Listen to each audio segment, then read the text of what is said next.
Good evening, everybody, and welcome to the show. This is the weekly podcast where we talk about the stuff that we like in wrestling. And we're going to travel to Cleveland, Ohio, where CM Punk is he going to go to NXT? Did Shawn Michaels convince him to go to the rookie brand? We're going to find out. And then we are going to travel all the way to Green Bay, Wisconsin to hear what Roman has to say because he decides to come back. And then we got some WrestleMania 7 to go over. And by the way, I'm Harry. With me is Tyson. And yeah, let's go ahead and get into it. And let me talk to you. Tyson, how you doing? Good. I have been busy. Busy? This whole holiday season thing keeps you busy. Yeah. Are Good you busy. done with your Christmas shopping? Nope, I haven't even started it. No. Well, I've started it, but I haven't bought anything yet. Like I've looked, mapped out a plan.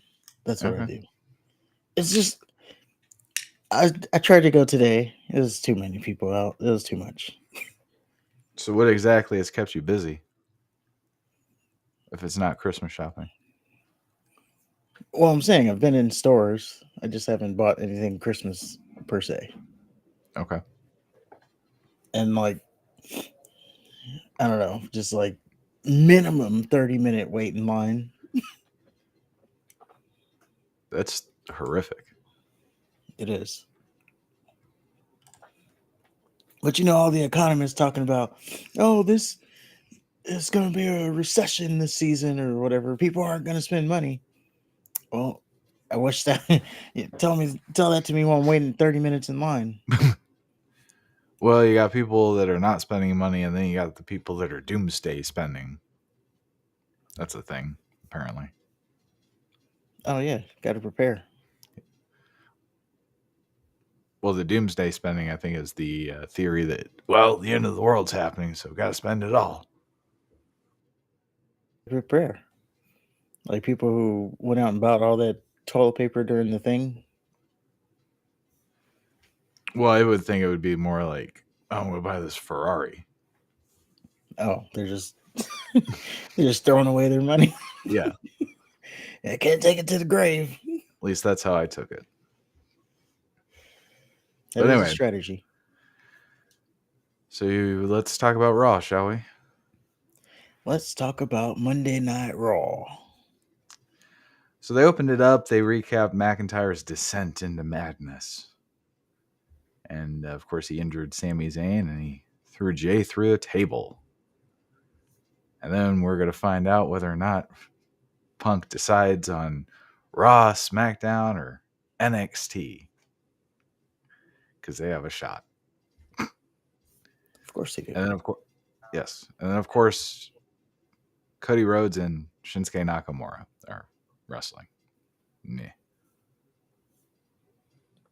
Rushed. Oh, totally. So Jay Uso and Drew McIntyre started off. Jay cuts a fucking promo and says he got yeet back and he's excited about Punk being in the building. Jay brings up Sammy being hurt at the hands of Drew McIntyre. He says McIntyre isn't honest. He's a two-face. And Jay's the yeet master. And they're going to be about business tonight. So Jay was like so out of breath, I thought he was going to pass out.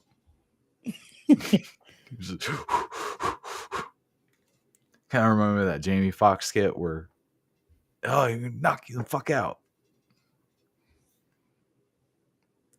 So then McIntyre interrupts, and of course he cuts a fucking promo because you got to talk 30 minutes before you That's wrestle how you for start par. the show. Yes. Yeah. So McIntyre begs Aldis to take Punk because they don't want Punk in their locker room.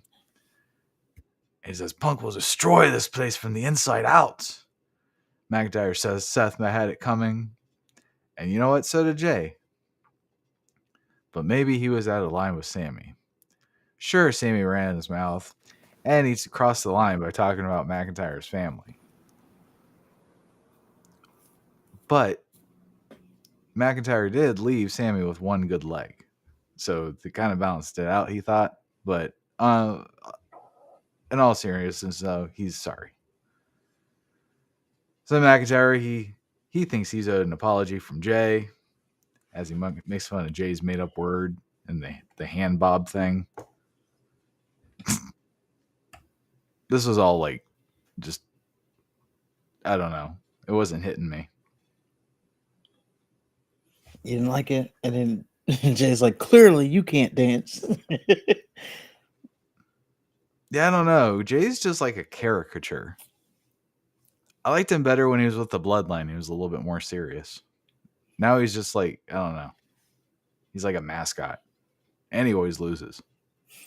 He does always lose, but I'm thinking he's starting to turn into my favorite of the band of baby faces, or one, Cody obviously being the first one, and then maybe Jay's behind him.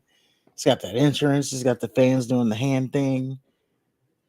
Yeet's probably a little bit overboard with the Yeet, talking about, oh, if you Yeet want Master and if you want Drew McIntyre to catch this Yeet down, let me hear you say Yeet. yeah, yeet yeet yeet yeet yeet yeet yeet yeet. Like, okay, let's dial back the Yeet. You don't want corny people saying it, then you're just jumping the shark. Right. Well, finally the match starts, and they go to goddamn commercial break. So that completely took me out of it. And Jay does like way too much goofy shit, like the little rock punch, and then he does that thing where he puts the shirt on their neck. He's being entertaining, yeah. It's very cartoony. So Jay counters a claymore with 2 super kicks. McIntyre, he counters a splash and hits a future shock for a 2 count. And McIntyre exposes the turnbuckle, but then he eats a spear for a 2. The ref sees the exposed turnbuckle and goes to fix it. So then McIntyre, he sticks his finger in Jay's eyes. And then Jay, he hits the claymore for the win. And the Yeet Master loses yet another goddamn match. Yep. He sure does. But I was just thinking, him and Jimmy, they both like pretty much just racking up the L's. Oh, yeah. But I don't think Jay is positioned better than Jimmy right now. Jimmy doesn't feel like a main eventer, but Jay does. Even though he loses every main event. I could see Jimmy. I could see Jimmy just as easily going against Seth as I can Jay going against Roman. I think the distinction is who would be more realistic to win, and unfortunately, neither of them would. That's true. So that's the key. You gotta get me to believe that one of them would win. Well, I don't think we're gonna run that at any point. Maybe if they do, they'll start racking up wins, whoever it would be. Well, that's fine, but then don't tease it. Don't put him against Roman and then have him lose. Don't put him against Seth, have him lose. Don't have him in this losing feud with Drew McIntyre. Well, we don't know that yet. He might win it. He's lost twice already. I know they're gonna have another match apparently. Okay, so he's gonna win once, and that's it. I got my one win. That's it. Hey, on to the next feud. In the playoffs, all you got to do is beat him the one time when it counts, and that is in the playoffs. Or wait, I said that wrong. In the NFL, all you got to do is beat them once, and that's in the playoffs. Doesn't matter who won the other two. You beat them once, and it's in the playoffs, the one that counts, and you move on. And they go home. Just saying, Drew McIntyre won. He won twice already. That's not. This ain't the NFL. This is wrestling. Just making the comparison there. Yeah, that's not an apt comparison. Well, I'm saying we can bring it back to wrestling. Drew McIntyre's won twice, but now if there's like a number one contenders match, or I don't know, maybe Drew McIntyre wins the title at the Royal Rumble. Possible prediction there. And then he has to face Jay for the title, and then Jay Mhm. wins. He wins the third one and gets the title, the one that counts. He may have won the more important match, but he still lost the feud because he would be 1 and 2. Actually, they're not going to feud now that I think about it. The feud's not there. The feud is going to be with Sammy. Well, I don't know. Drew's been all over Jay. Oh, Jay, you need to apologize. You're a bitch, Jay. And then that comes into, well, I've already beat you twice. How many more times do I need to beat you? Yeah, and he was all pissed off at Seth for letting Jay get the title shot because of Jay. J. Yeet.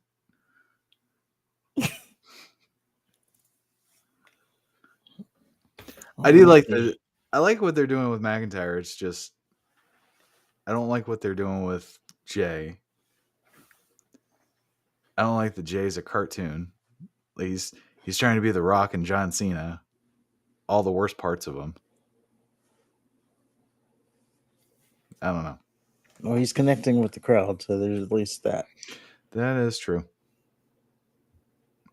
So they did a Punk video package. It was basically the highlights of a SmackDown promo. And I just like that they seemed to emphasize the part where he chastised Owens for punching people in the backstage. Yep, they had to make sure you know that part. Yeah. I don't know. It just seemed like they put an extra emphasis on that. So then they did a Shinsuke promo video package thing. It's pretty standard till the animation started and Shinsuke turned into a Super Saiyan and killed Cody. And it was awesome. Yes, it was. I like the whole promo. Yeah, he started out, and then all of a sudden we're in a cartoon. Yeah. I was like, whoa, this turned. Well, as far as the what he said, to me it sounded standard. I'm going to take what you have and I'm going to break you and yada yada yada. But the cartoons, especially I was super high at the time, so that was just like I was like, what the fuck am I watching? Yeah, and his eyes were, I forgot if they were white or red, but his eyes were like solid colored. Yeah. And Cody was all bloody. Yeah. It was good shit. They need to do more of that. They just need to have more cartoons for wrestlers. If they're going to do all that kid shit. So then the Judgment Day, they're backstage. And Finn and Ripley, they're pissed at McTurd and Dominic because they lost to the Creed brothers. And they're pissed that R-Truth keeps eating donuts on their shit. And they're pissed that Dom lost the title. And Priest says Dom losing the title sucks, but so does not showing up in Raw. He looks at Ripley, and she starts to pout.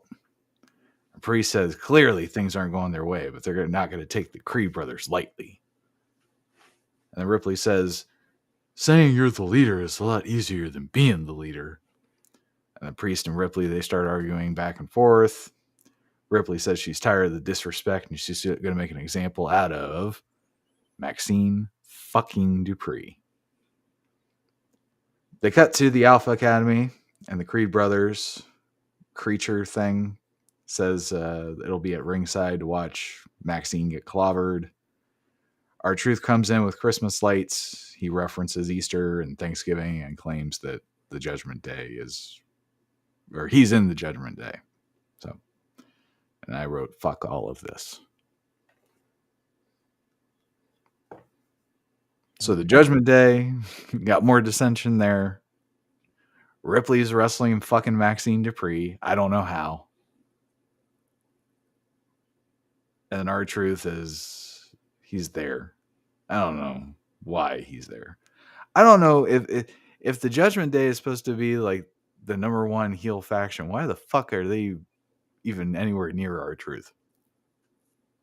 Yeah, we kind of touched on that last week. He's kind of he's comedy, which is bringing down their stock of being taken serious. So Yeah, it was cute. But Like, it could be something that, like, I don't know, puts them back at the top or keeps them relevant. how? How is R-Truth going to keep him relevant? I don't know. I don't know Okay. if he has to go heel for this, and then he takes away the comedy, and then obviously he's not going to be a serious part of Judgment Day, but to keep this whole thing going, I don't know. Because none of the heels are really like dastardly heels. You have Drew McIntyre out there having a conversation with Jay, and he's supposed to be a heel. He should just be ripping his head out off. Right. Like, there's no like dastardly when you see them, you know, shit's about to get real heels anymore. I think McIntyre is probably the closest right now. He is, but I think that's just more, yeah, WWE catering to the younger fan, so Yeah. it's just what you got to deal with. All right. So Rhea Ripley and Maxine Dupree. Rhea won, of course. Maxine can't wrestle for shit and had no business in this match. It's worse that they let her get like any amount of offense on Rhea. To me, this would be like if Tozawa went against Roman Reigns. Like, why would Roman Reigns be in the same building as Tozawa, let alone in the same ring? It just doesn't make any sense. I thought this diminished Ripley more than it helped Maxine. Um, I did laugh when she did that Hurricane Rana and she fucked it up. And then Ripley just kind of looked in the corner. She's like, "What the hell was that?" That got a good hearty chuckle out of me. It looked like Maxine sandbagged everything that Ripley was trying to do. Are you marking up right now? Go ahead. No, I'm. Mark it up. Did you see that Riptide? Did you see the power bomb? I She know, but tried you're to. using words like sandbag. That That's you're fine. marking up. Go ahead and mark I'm up. not marking up. That's what she did. She sandbagged her. So anyway, so then the Creed brothers creature, she had a stare down with Ripley, so that means she's gonna fucking have a match with her, and she comes to Ripley's chest. It's and then Ripley had to bend down to taunt her. So it's just she's a waste of air, and it's stupid. Your thoughts? Tell me how wrong I am and how much you loved it. Well, my part of this whole show is I like to be positive. I like to, give the benefit of the doubt to the talent. So, next segment. Because I can't do any of those things for this segment, so we'll just go to the next segment. All right. So Adam Pierce. Pierce says that CM Punk's ready to make a decision. Pierce is alone with the Raw contract, so I wonder what show he's going to pick. Punk brings up his big decision and brings up the history that he's had in Cleveland. He's made his debut. He got punted in the head by Randy Orton and he lost his title. And I like that Punk kept kayfabe because he said, "Oh, when I woke up, I found out that I wasn't the champ anymore." Yeah, that's good. And of course, Punk mentions quitting WWE. He says why he doesn't regret the decisions he's made. There's always a part of him that's wondered how disappointed the fans that paid to see him were that day. And he remembers that Piper went to WCW and he was disappointed. So he said for any of those fans that were sad, he understands. And hell, he apologizes. Punk says he's heard everyone's offer. Pierce has the best deal. I'm sorry, did all this have the best deal? No, he said that Pierce had a deal that Aldis had a good deal, but Pierce had a deal that blew that deal Okay. away. Okay. Pierce has the best deal, but his mind was already made because he saw the Raw was going to be in Cleveland. So Punk shakes Pierce's hand and he signs the Raw contract. Or at least I thought he didn't. Not that at that point. He did after. But what No, do you he think? did then. Oh, did he? Yeah. Okay. So before the turd gets in the punch bowl, what do you think? What? Well, it was good that he apologized, I guess. It does seem like he's at least trying to turn a new leaf, Okay. but there's some things going around on the internet that maybe this is all like part of the character. He's like being fake, and then he's going to show his true colors, soon. Okay. Because he keeps calling this place home, and I'm happy to be back, and it's like, no, you're not. So maybe it's part of his character, and then he's gonna bring back Prick Punk. It's like, I tried, and now I have to be me. So That is something that you can put in his back pocket. yeah. So yeah, this depends on where they're going with it, but All right. So Rollins' music plays, and this fucking idiot is so mad that he had to grab his sparkly suit and fruity sunglasses. And he danced all the way to the ring. Danced and jiggled.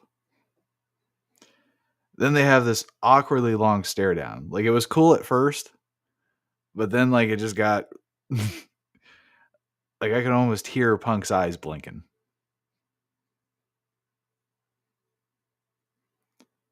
And Seth says it's Monday Night Rollins, and Punk is fortunate to be standing in the ring with him. Rollins tells Punk that to never call this place he abandoned home. Rollins is mad that Punk spent the last 10 years slandering WWE and Rollins. He wants to, he resents the fact that he wants to walk right back in like nothing happened. Rollins says that it's his home and he'll do everything he can to protect it from Punk. Rollins then says he hates Punk, but he wants him on Raw. Punk is either going to self-destruct, like he always does, or if by some miracle he's changed and he has any gas left in the tank, then maybe one day he'll be lucky enough to stand across the ring from Rollins. Then Rollins claims he'll wrestle circles around Punk. And then Punk asks Rollins if he's done. Because that's his one pass to talk to him disrespectfully without getting bitch slapped. And Punk says he never asked for things to be handed to him. He's always stubbornly done things the hard way, and that hasn't changed.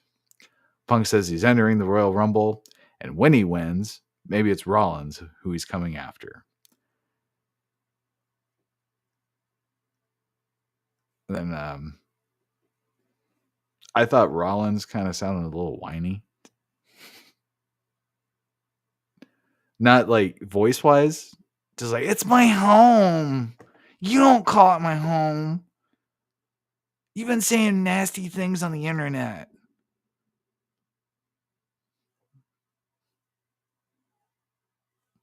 It didn't help that he was wearing Becky's clothes.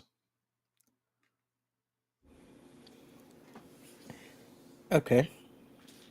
That's your that's your takeaway from all this? I mean, I'm excited for the match. I'm excited for the match because it's Punk. I'm not excited to see Rollins. I know what Rollins is. I don't believe Rollins is serious. I feel like he's playing a character. And Okay. with this type of storyline, I think you need to give it your all as far as realism. And when you jiggle and shake your ass to the ring after when this guy came in and you were motherfucking him and giving him the finger, and Michael Cole had to hold you back. And you get your sparkliest fucking suit from Becky and your stupid little sunglasses. I don't know, man. I think there was so much to take away from this segment. Allow me to interject here with what I took out of this segment. Yeah, go for it. You're gonna be here a while. So first of all, Seth Rollins, he comes out. Yes, he does a little bit. He points to his ear. He tells the crowd to sing a song. That's it. Just a little one point. Walks out to the ring. He stares down Punk. So number one, we've already gotten a serious Rollins because he's not, doing his little dance and spinning and all that stuff. He did on the does way the to the song. ring. He just pointed, and then he walked casually. Okay, we'll agree to disagree. He gets in the ring. He stares down Punk. You're already getting a holy shit chant before they even said a word. So it tells you the crowd is fully invested in this.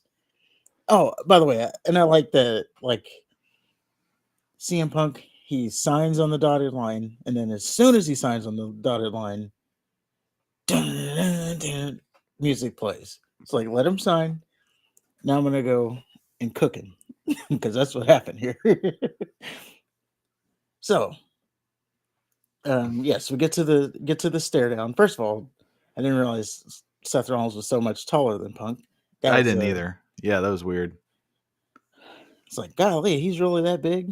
Yeah. Now some that was the people only thing that pointed out- impressed me about Rollins. Yeah, some people pointed out the fact that Rollins was wearing purple, Punk was wearing black, so you got a Batman and Joker thing going on there. Maybe they're reaching for that. I don't know, but that's what they pointed out. And yes, so Seth Rollins, he calls Punk a hypocrite, number one.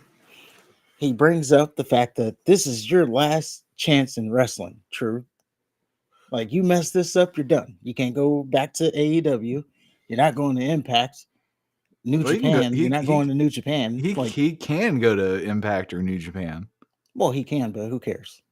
Well, that's you think you think people are gonna go watch Impact for Punk? Yeah, they watched AEW for Punk. Well, that's different levels. No, it's not. WWE 1, AEW 2, Impact 3rd. And this is just in America. I'm not talking about New Japan. Come on at 3 a.m. Who can keep up with that? Well, so, if Punk goes to Impact, then AEW is 3. Nah. Yeah. I don't think so. Well, first of all, you got like 20 people watching, 20 people live audience at TNA or Impact, whatever they want to call themselves. And if Punk was there, that audience would increase. I'm telling you. No. Yeah. You think people are gonna come? If you they burn did this bridge, you burn the WWE bridge first. You burn the AEW bridge second. Then you burn the WWE bridge again. And now you're going to TNA. How long until you burn that down? The TNA executives would murder a baby on live TV if it would give them ratings. Well, I'm saying, how long until you burn that down too? Until the check runs people out. are just and they're not going to be able to pay him what he wants. No, probably not. So, well, if it's his only option though, then he's gonna have to compromise that. Well, it's not his only option. Again, there's New Japan, there's MLW, there's GCW, NWA. You got all those. Yeah, there you go. See, but it's not his last chance. It's maybe his last chance. Real chance. Yeah.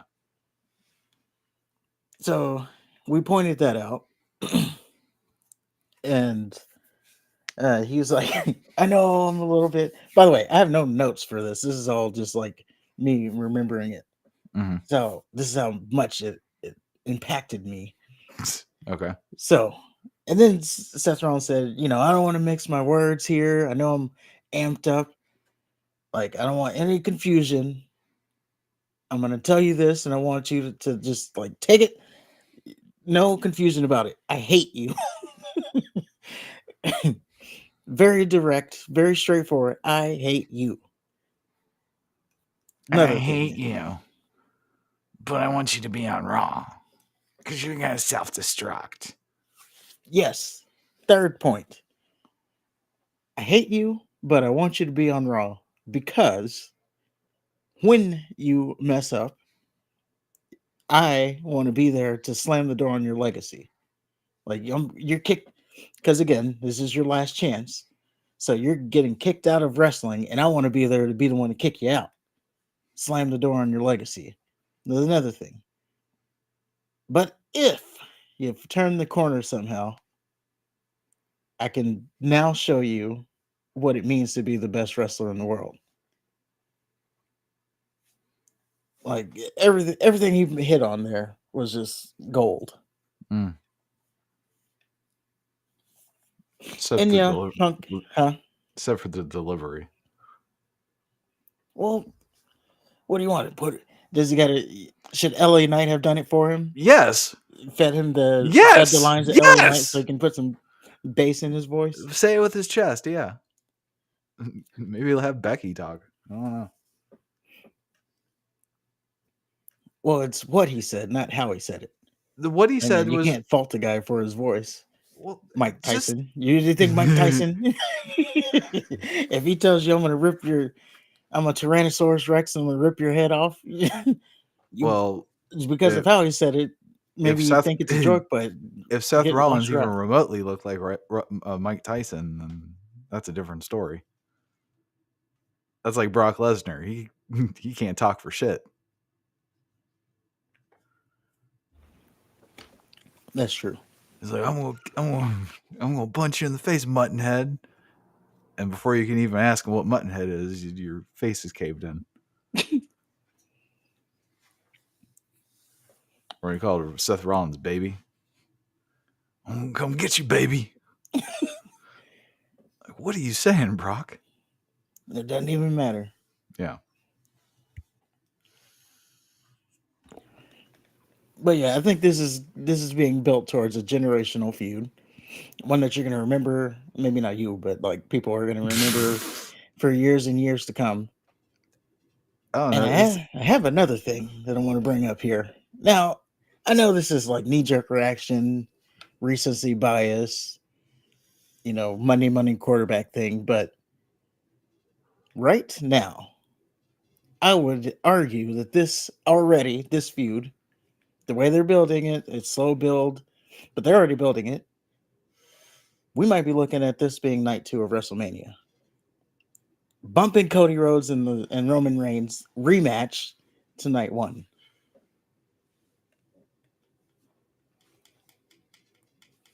And again, it's probably just like a overreaction, but that's what the internet's about.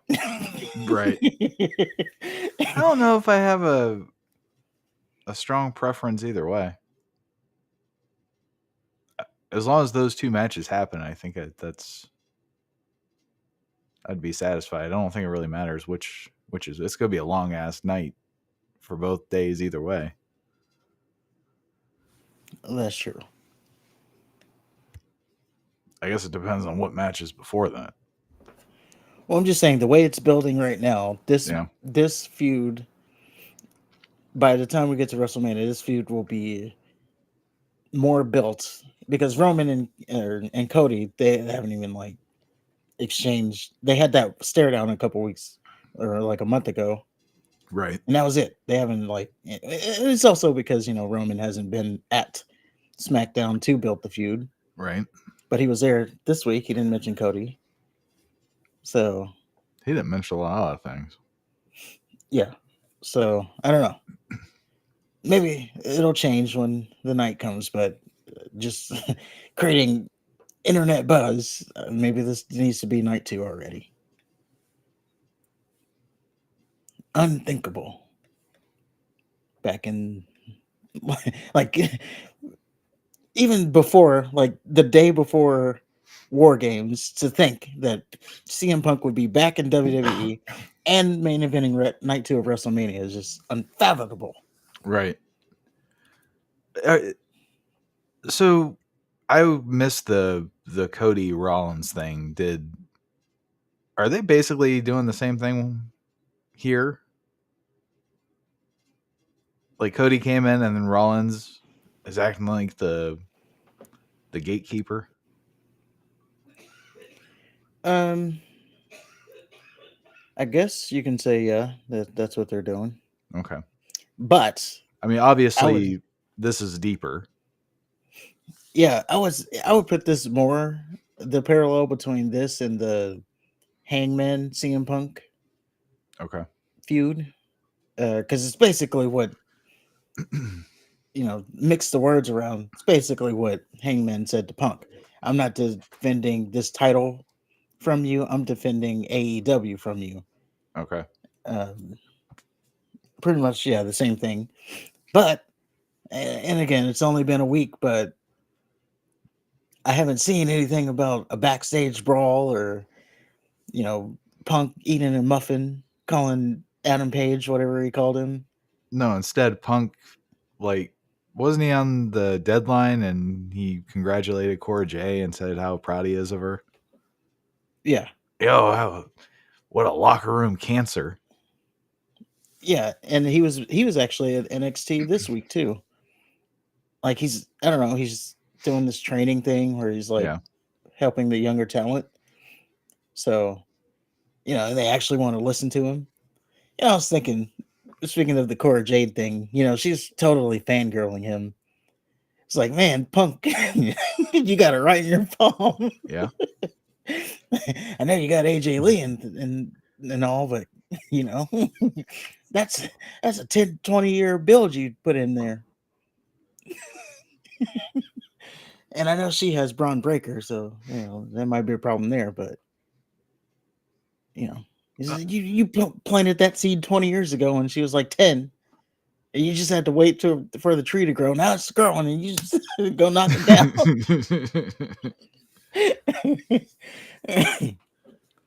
At least that's where my mind would go. Gotcha. um,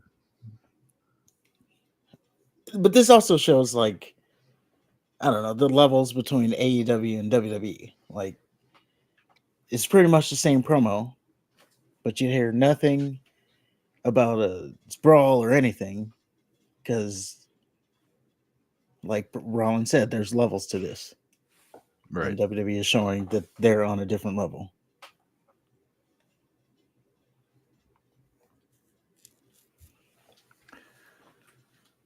Well, I guess we'll find out. I mean, this feud's going to happen, or this match is going to happen. So we're going to find out how we get there. Is it going to be through the Royal Rumble? I don't know. It just seems a little bit too predictable. That Punk wins. Yeah. Well, I'll tell you this already. I'm having Seth Rollins win the match Against Punk? against Punk. Win the Okay. match against Punk. Because that could it does more for Punk's character to lose that match because now he can drop all the bullshit and be the Punk we expected if he loses the match. I guess Maybe what Seth Rollins was saying was true. Like, you can't go anymore. Or you're not home. All this stuff. Seth Rollins calling him a hypocrite for calling it his home. Maybe that was all true. I don't just because he lost the match. well, it depends on how he loses. Like, does Seth, I don't know, pull the tights or something? Do they fight till neither one of them can barely stand and Seth just gets a roll up?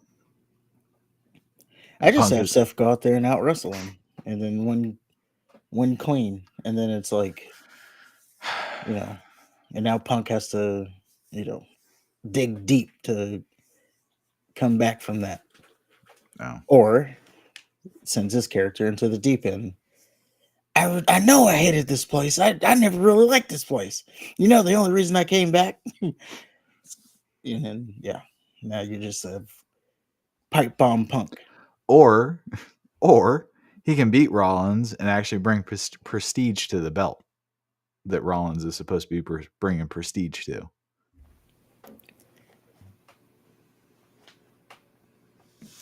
Maybe. And I think he brought a little bit prestige with this whole like that Rollins that came out. You know, yeah. Again, he did the dance at the beginning, but for the most part, he was serious. I guess. I don't That know. was the locker room leader.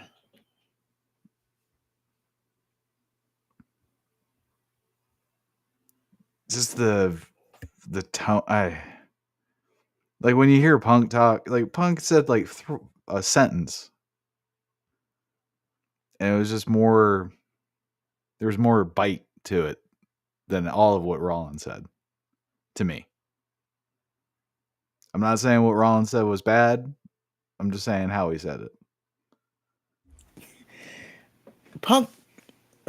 Okay. No, well, go ahead. I mean, he's basically next time you come out here and cook me. Yeah. If you're here in 2 weeks. Yeah, that's what Punk did. No, I thought that was a good line though. Like, are you done? Good. That's the last time you talk to me disrespectfully.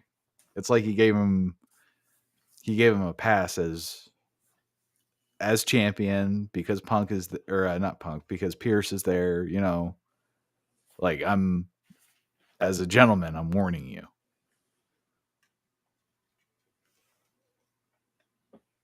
Okay. I don't know. I thought that had more bite to it than anything Rollins said.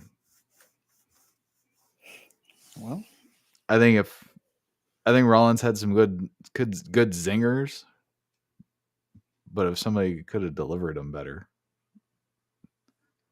I don't talk about how it's said. I'm talking about what was said. Well, a lot of it's how you say it. If I just tell someone I hate you, I hate you, but I want you on Raw. I don't know. so I can close the door on your legacy. You missed that part. Yeah, it was a good line. Just Rollins said it. Okay. I don't know. I don't know what kind of legacy does Rollins have. He was on the Shield. That's probably he's like the Beatles. Like he did that. And ever since then, I don't know. He was with the Authority. He was annoying. They broke away with him from them. He was still annoying. Now he's this little insane, fake crazy guy. Annoying. He's not the crazy guy anymore. That was the visionary. I don't know. I just don't.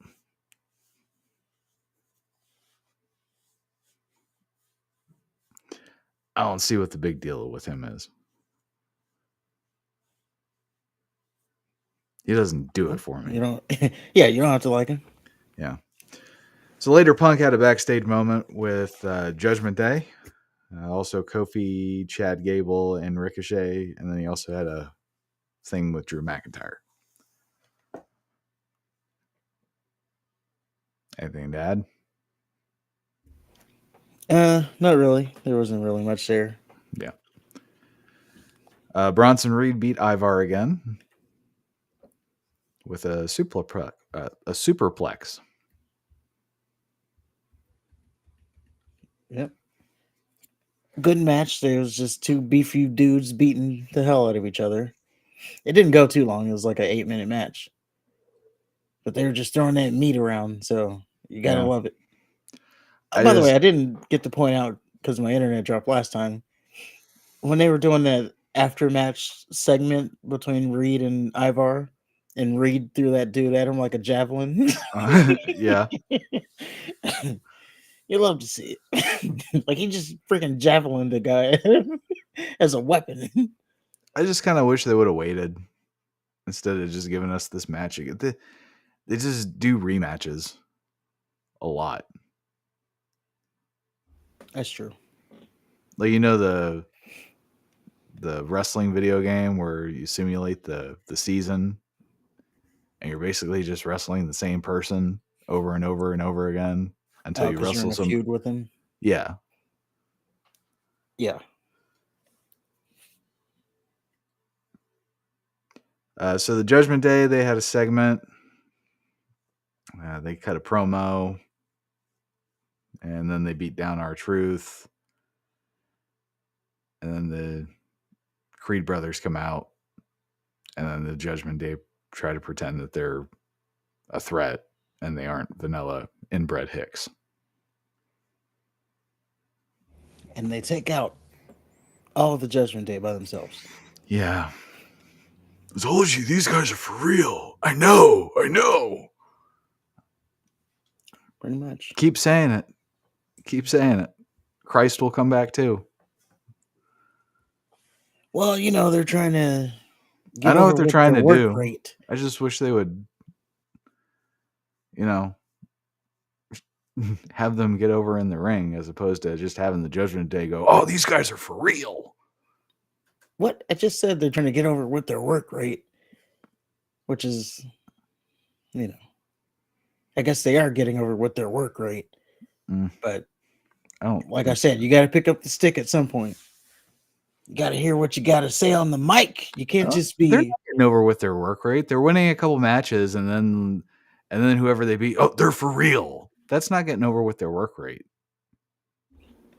They're getting reactions with their move. They're getting reactions because their skin is so pasty white it blinds people. It's like every week they do something else that's like shows their power, like from a sitting position, getting up to your feet with someone on a vertical suplex. That's easy. Jump into the top rope in a single. Yesterday. Sure. Jump into the top rope, and that always gets a reaction. LA Knight does it. The single leap to the top rope thing. I don't know, just every week. And then there's some things I can't even name, but like every week they're doing some kind of feat of strength that, just like, oh my God, they're so strong. Yeah, I ain't buying it. And then that thing that accompanies them, just the whole package. Not a fan. They do need a character, I'll say. I skipped the bitches with the squirt guns. That would be a fog gun, and that would be Katana Chance and Kaden Carter. They beat Natalya and Tegan Nox because, Natalya and Tegan Nox were getting that build, but I guess not. Beating them also, I guess, put them right in position to get a title match, which has been announced for next week. So they will be getting I think it's been announced for next week. So they're getting a tag title match. They're really the only legit, well, up until that point, they were really the only legit tag team in the tag team division. So having the title on them would be probably a good thing if you really want to put stock into the women's tag team division. But that's about it on that. Next, we have Gunther. DIY says some shit about a mystery partner. I guess they're facing Imperium later. Gunther, the greatest wrestler of the past, present, and future, says no one wants to be associated with DIY. Brilliant delivery and lines.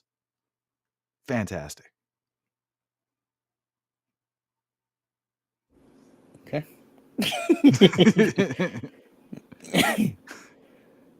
I skipped Becky. I already heard her wife speak earlier.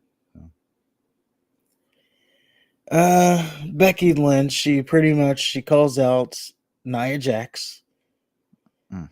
She goes, now there's people actually getting behind this whole thing, so it must be mentioned. So Nia Jax, she calls out Nia Jax. She says that Nia Jax, she broke her face, and then from that, they never really got a chance to get a match because Nia Jax tore both of her ACLs, I guess, at one point, so she was out.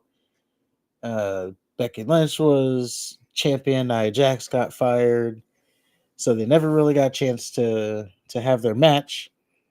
But the one thing that Becky needs is to beat Nia Jax so she can put behind all this talk about, well, the only reason you're the man is because you got your face broken by Nia Jax. So her thought process here is if she beats Nia Jax, she can put that behind her and said, "No, I'm the man because I'm the man." Hmm. She tells Nia Jax to take a swing at her. Nia Jax says, "It seems like you need this more than I do, so no." And that's pretty much it. So I guess we're really building up towards the Nia Jax Becky Lynch match. Oh, and at some point she said that Nia Jax is the most dangerous person in the ring because she hurts everybody she works with. Um, the one thing I wanted to point out from all this is there's a lot of like feuds right now that are built out of like real life. So Mm-hmm. that's something.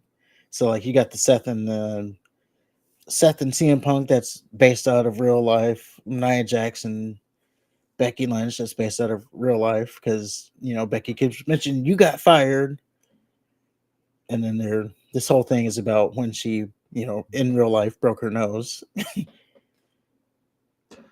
I still don't understand why Nia Jax comes back, sits on Rhea Ripley, smacks the shit out of her, sends her away for weeks, and nothing comes of that aside from a little Survivor Series. Was it Survivor Series? I think that was Crown Jewel, maybe. Yeah, some 5-woman little match where they had like a brief, very brief tussle. Especially when you Maybe they have just abandoned that. clearly, but it just, I don't know, you have Ripley just stomping around saying she's tired of being disrespected and how it's her division, but she got taken out by Nia Jax. Well, she already beat her. What else does she need to do? She didn't beat her.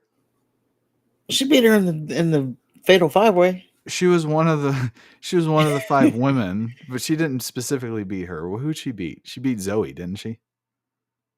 Oh, I don't remember who took the pin. Yeah, I think it was Zoe. And then they had Nia beat all the women that they should be pushing. They sacrificed for Nia. And instead of having Nia be a credible something for Ripley, Ripley's fucking wrestling Maxine Dupree.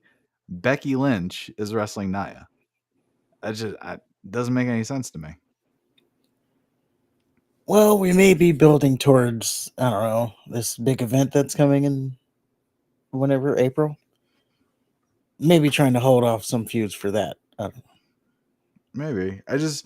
I don't see the sense in having Becky Lynch in a meaningful feud while Ripley has yet to be in a meaningful feud. Becky's been in 2.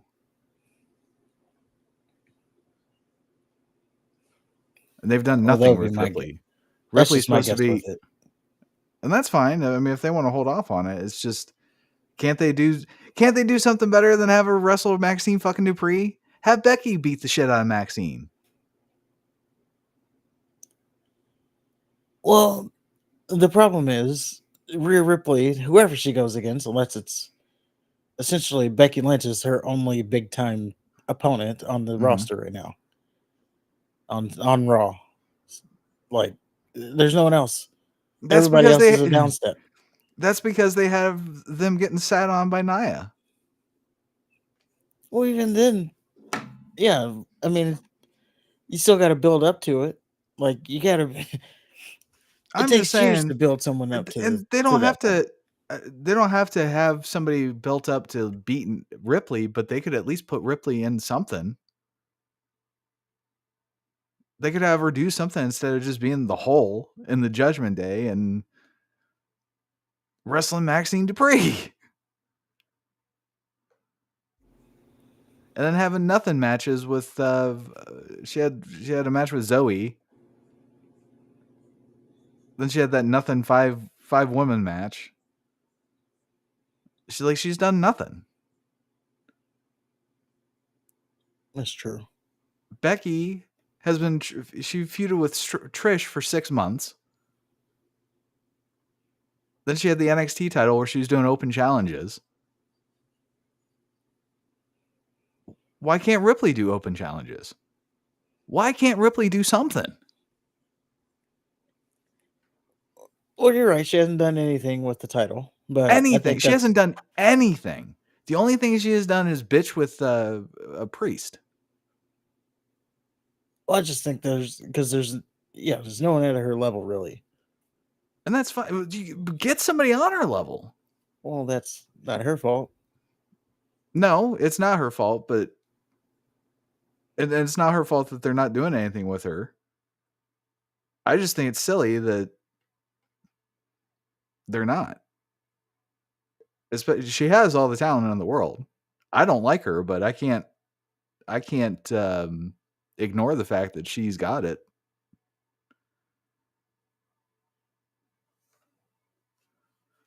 And to have her,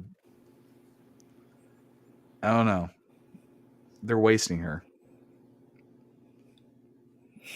Oh, I wouldn't say that. I mean, they're wasting her 100%. She is like the top person behind. Well, now, okay. I don't know if I can make that for a while there. We'll just say she was the top person on Monday Night Raw.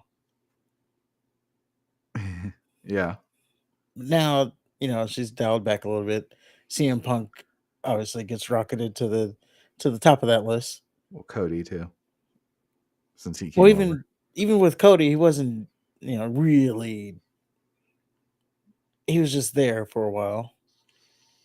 Now he's heating up, so now he moves up above her. And Judgment Day is kind of going backwards. And it's they're going 100% backwards. It's just a thing because they don't have anything meaningful as far as a feud right now. So, and good because for the better part of the year they were wrestling Sami Zayn and some sort of Kevin Owens and rotation of help that they have. So at least we're past that. So, whatever their next feud, and I don't know what that is, which is probably going to be Priest if where we see where they're going. That'll be the next feud. Or R-Truth. I wonder if they're so he's like, I wonder if this coming week he's still going to be trying to get into the Judgment Day. We just had a misunderstanding. You don't get it, guys. You don't get them like I do. Yeah. We just had a miscommunication. That's all. I don't know. It was nice seeing Truth at Survivor Series, but ever since he's been back, I kind of wish he'd go away again. I think he's doing exactly what he needs to do. Well, which is just be comic relief. Yeah. Like, truth be told, I don't, no pun, but I don't want to see a 20-minute R-Truth match. True. In 2023. Anything else on Becky? No, they're building towards this feud. I guess my only question is, can she really beat Nia Jax? Because Nia Jax is so much bigger than her. She can't do a manhandle slam. So how's she going to overcome this obstacle that is Nia Jax? I'm sure Becky will find a way. There's like I don't know, little bit of interest from me. Okay. So then we go to Cody Rhodes, and the lady asks Cody about Shinsuke and the Royal Rumble. Cody says Punk announced that he entered, and he's aware that you can't finish two stories at once. And Cody says he'd rather talk about Shinsuke's accomplishments, but he's turned vicious, and that's okay by him. Then we had Imperium versus DIY and The Miz. By the way, The Miz was the mystery partner, of course. Miz pins Vinci with a skull-crushing finale. To me, this was like displaying a Picasso inside of a gas station. You had Vinci, you had Kaiser, you had The Miz, you had DIY. All three of those, or all of those guys, collectively, that's fine. But then when you put Gunther in, it's, I don't know. Yeah, it was weird that Gunther was a part of this, but it also didn't make sense because The Miz is trying to get that title match, Right. and so they're kind of in a feud. Oh, and by the way, they were in Cleveland, so Johnny Gargano's from Cleveland, and The Miz is from Cleveland, so get that hometown pop, I guess. Right. So later, Gunther is tearing a new asshole into Vinci and Kaiser for not being perfect like he is. And then Miz comes in. He demands a rematch. Gunther says yes, only if The Miz never challenges for the IC title again while he's still champion. So I thought that was a nice little stake. Yes, we're finally going to get... Because The Miz is not winning, by the way. So no, of course not. Finally, he's going to get out of the title picture. But it does... It's one of those stipulations like, are they really going to do that? But it's The Miz, so when he does lose, it doesn't really hurt him because, he's a talk show host. Yeah.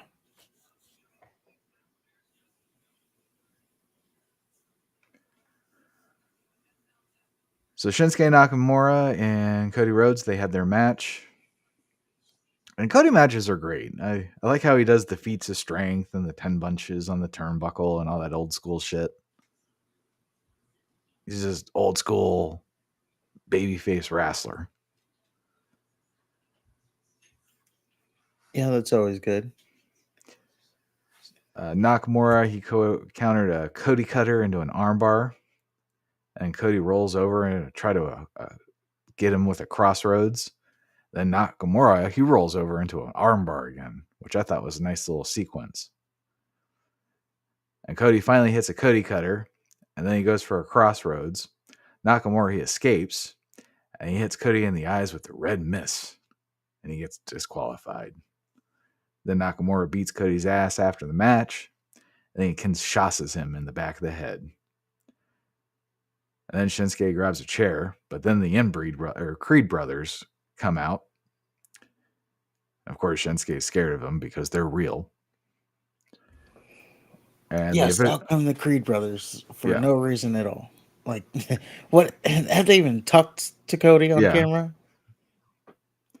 So the officials, they start to take Cody to the back, and then Shinsuke, he comes out and he hits Cody with another Kinshasa while the Inbreed brothers just look at Cody like they can't penetrate the barrier of the ring ropes. Like, why'd you come out? They were stunned. Oh my god, he actually did it. They sat there and watched him actually run out. Yeah. Stupid. And didn't even try to, hey, watch out. Not even that. So clearly we're gonna get more Shinsuke and Cody. And I don't know about this. You don't think it's a good feud? No. There's something about it that's just not connecting. But at least we got Punk and Gunther. Well, I think this just is something to do for Cody until he gets to the Royal Rumble. Yeah. Like, I mean, they got this this day one Raw coming up. Maybe we get the blow off there, and then now we're like full on to the Royal Rumble.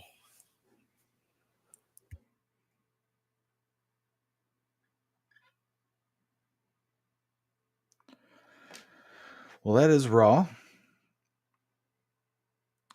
Let's move on to SmackDown. But as always, before we do, don't forget to like the video and hit the subscribe button if you haven't already. We are on our way to 500 subscribers. We're almost there. And roll call real quick. What is up, Twitch? What is up, YouTube? Uh, Hi in the chat, Caesar. See you there. Good time to say hi there. And I think that's it. Oh, we're also affiliated with the WWE. Link for that will be in the description. And then, yeah, now that's it. Now we can go on to SmackDown. All right. So Roman, he came back for a check, and he's flanked by Heyman and Jimmy and Solo. Then Roman tells the crowd to acknowledge him. Then he tells them to shut up. And he tells them he wouldn't have to get mean if they didn't boo him. Roman says this is an important night. And it's about one man, someone who knows what it means to keep the family at the top of the mountain. This is about the next tribal chief. Roman tells Jimmy to congratulate him, or to join him in congratulating Solo.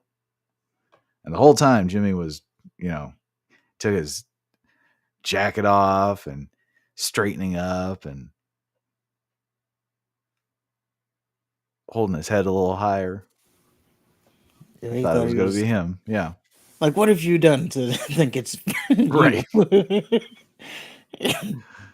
So Roman hugs Solo, and then Randy comes out. Randy says he's been playing this moment over and over and over in his head. But all he really needs to say is that he's coming for Roman. He says, I don't care who I have to go through to get to you, but it starts tonight. And I'm challenging you at the Royal Rumble, where I take everything for you. Roman says the fans certainly seem to want it. You said you've been thinking about this for 18 months? I haven't been thinking about you at all. Which is a good line. Roman says Randy hasn't done anything to get a title opportunity, therefore hasn't earned one, and therefore can get to the back of the line. Roman says it ain't 2007. He's levels above Orton and everybody else. If Orton has a match with Reigns, it's retirement, no 18-month vacation. Orton acknowledges that Roman has evolved from historic champion to legend, but there's one thing that will never ever change about Orton, and that he's the legend killer. Randy then goes for RKO on Roman. Roman quickly ducks out of it. Orton says Roman hasn't been thinking about him, but maybe he should start. Then Orton says the voices in his head told him Roman crapped his pants and that Daddy's back. So then later, Orton, he ran into LA Knight in the back. Knight wants to know when he should be ready to get Orton's back. Orton says he doesn't want Knight's help. Knight says, well, I know you didn't want it, but the numbers game and stuff. And Orton says, stay out of my way. And then Knight says he's the one taking everything from Roman first. So I thought that was a big leap from trying to watch each other's back to, oh, I'm going to do it first. Well, LA Knight has been hell-bent on getting to Roman Reigns. So it makes sense there. What do you think about Orton challenging Roman? Do I think it's going to happen? Probably. I think that's I don't know. Is it the best match they can do right now? Yes, for Roman. Now, I have my own biases about AJ Styles, so that's why I say it's probably Randy Orton is the best match they can do right now. But on the flip side of that, Randy Orton is obviously not beating Roman Reigns, so you're right. Just bringing him back to lose already. But on the other side, now we're on I don't know how many sides we're on now. You're on the side you started at. No, the other side of the other side. Oh, Now we're on the how corner. many? How So many we're like a. sides? Well, there's 4 sides. We're talking about a Okay. square here. Okay. So now we're on the other side, and now Gotcha. we're All right. from that side. We're on like the right angle side. I don't know. Anyway, I don't even know what I was gonna say. Totally lost it there. But oh, I was saying, Royal Rumble. You know, you're bringing Randy Orton in to lose. It's not good for him. But on the other side, you're not gonna. Obviously, he's not gonna like wrestle Roman in WrestleMania. So now you're gonna like have to drag it out all the way until Backlash, which Roman isn't even advertised for. So when do you do the match if not at Royal Rumble? Yeah, I think it's gonna be a Royal Rumble. I think if Orton loses, he loses. I mean, Well, he's losing. He's losing to Roman Reigns. It's not like it hurts him. true. That's true. And then he can go on to his Nick Aldis feud for WrestleMania as I predict. And As you I know he's not guessed. going to lose clean to Roman Reigns too. There's going to be some chicanery. True. Yeah, so I guess they can do it at Royal Rumble. There is so SmackDown next week is taped because Christmas. No, right? So apparently they're doing a triple threat match: LA Knight, AJ Styles, Randy Orton. Winner gets Roman Reigns at the Rumble. Okay. So I have not looked at the spoilers to see who's won that. I'm gonna watch SmackDown when it airs. Yeah, apparently Hopefully they're I can doing a avoid that. highlight show for Raw, so we get Monday off. Pretty much next week we get I mean nothing. Yeah, we got a Great American Bash. Oh yeah. That's a pretty big one. Yeah. And we might do our award show next week. Yeah, we'll have to Maybe. work. We'll have to tease workshop on it. that. But Yeah. that's only if you guys put some votes in. I gotta get all the well first I want to talk about it a little bit here. I was thinking of doing like a forum and then have people go to the forum and then they can vote for their things and then if we get more than just us two voting, then we have something. But on the other side, if we don't have other than us two voting, it's going to be like split on all of the things. So then it's not going to work out. Oh, I thought we would just do our personal whatevers. Uh-oh. Like this No, was I want my to make it like a collective thing. Yeah, but we don't have enough engagement to make it a collective thing right now. That's what I'm saying. I mean, you can make a forum, but you're going to be wasting your time, I think. That's what I'm saying. It might be a risk because Okay. might not get anybody to vote. I mean, if you want to do that, do it. If one person votes, then there's 3, and then as long as it's not 3 different answers, I don't know. We'll just be looking like idiots. Oh, well, we had this vote, and then I have to lie. No, we got 1,000 votes on this. No, you didn't. We could Shut up. we could do that too. Oh, we put this up on Twitter. Yeah. Well, I don't see the post. Oh, we deleted it. Yeah. Deleted it immediately after. Yeah, I didn't want people to go and see the spoilers, so I deleted them. Well, how come you don't delete your other tweets? Oh, we just deleted those ones. Yeah. Just wrote it down and then deleted it. But yeah, we'll figure something out. All right. Because, yeah, there's pretty much no wrestling next week. So Roman and the Bloodline, they're in the locker room. And Roman's pissed that Solo's moment was ruined by Orton. Roman says someone should silence his disrespect. Jimmy says he'd do it, but he's not the tribal heir. Roman says it's promotion season. If Jimmy handles Orton, think of all the possibilities. And then Jimmy did the eat, no eat thing. Because Roman hates heat. Yeah. Carmelo Anthony beat Grayson Waller for the That U.S. would be title. Carmelo Hayes. Oh, Carmelo Anthony is the basketball player. yeah. I know they look alike a little bit, It's the hair, I think. but yes, Carmelo Hayes called up from NXT for this United States tournament, and he beats Grayson Waller. Moves on next week, so that's a relative surprise. Hmm. Bigger surprise because just on NXT he got attacked and his knee got injured, but I guess they just said, "Nah, never mind." Was that before or after the SmackDown? That was before SmackDown. Oh, okay. So he came to SmackDown knee just fine? Yeah. Okay.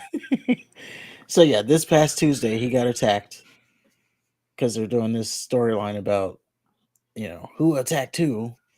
So he got attacked, and then yeah, he moves on to SmackDown, not even with a limp. So That would be funny if he shows up on NXT with crutches. yeah, it's like, oh, you're really betting on that no one watches NXT. Right. Owens beat Theory again. This was also a U.S. title tournament thingy. And Anthony talked to Owens Hayes talked to Owens backstage later. Yep. Again, Kevin Owens, I guess, has a broken hand, or maybe that's a I don't know. maybe that's a storyline injury, but he used the cast to win, so that was something. And Okay. as Austin Theory was walking out, I was just thinking, all the stuff they've done for him, the Vince McMahon egg thing, they pretty much had Vince McMahon telling you that he's the next future star, Mm-hmm. beating John Cena at WrestleMania, holding the U.S. title however many times he's held it, and for however long he's held it. And it is all gone to waste because it's still, they're building this guy as he's supposed to be the future of the company. Mm-hmm. But is he still? Do you see him? Do you look at him and say that's the future? I skip his matches now. There you go. Like I think he's been taken over for being the future. He's just not connecting. No. For some reason.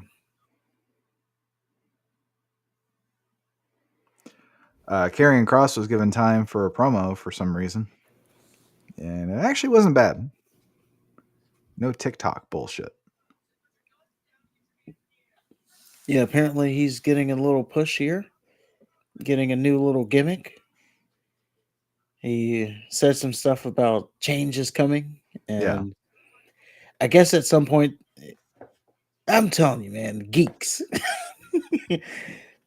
I guess they went back and like freeze framed like everything. So I guess they're teasing that he might be like a leader of a faction. Okay. Because of something that happened during the promo that looked like a shadow of people. I don't know. All right. So I do want to say though, can we please, as a wrestling community, get behind Cross on this one? Like, please, just let's get the guy over, some kind of reaction. The guy's got to Cheering, get over booing. himself. I mean, what's the point of the fans, quote unquote, getting somebody that doesn't deserve it over just because he's a good guy? Well, I'm not saying anything about that. I'm saying, he has the look. He had Are the his look. Are his matches boring? Maybe. He has the Scarlet. That's for sure. He's got the Scarlet. Yeah. Like he's got the presentation. I don't know. She seems to be half-assing it too. Maybe. But yeah, I mean, I think as a community we could pick him and say, "Hey, we're gonna get behind you this time," and If get him over. if he does some good shit, Well, if we get behind him, then he'll start to get more TV time, and then he can do some shit. Or if we get behind him, he'll get in a losing feud with AJ Styles again. He'll be on TV. We're not saying getting him to the main event. We're just saying get him on TV more. I guess I'm just recognizing that if this doesn't work, he's probably on his way out of the company. He's been on TV enough, though. It's just say you don't want to get behind him, and that's it.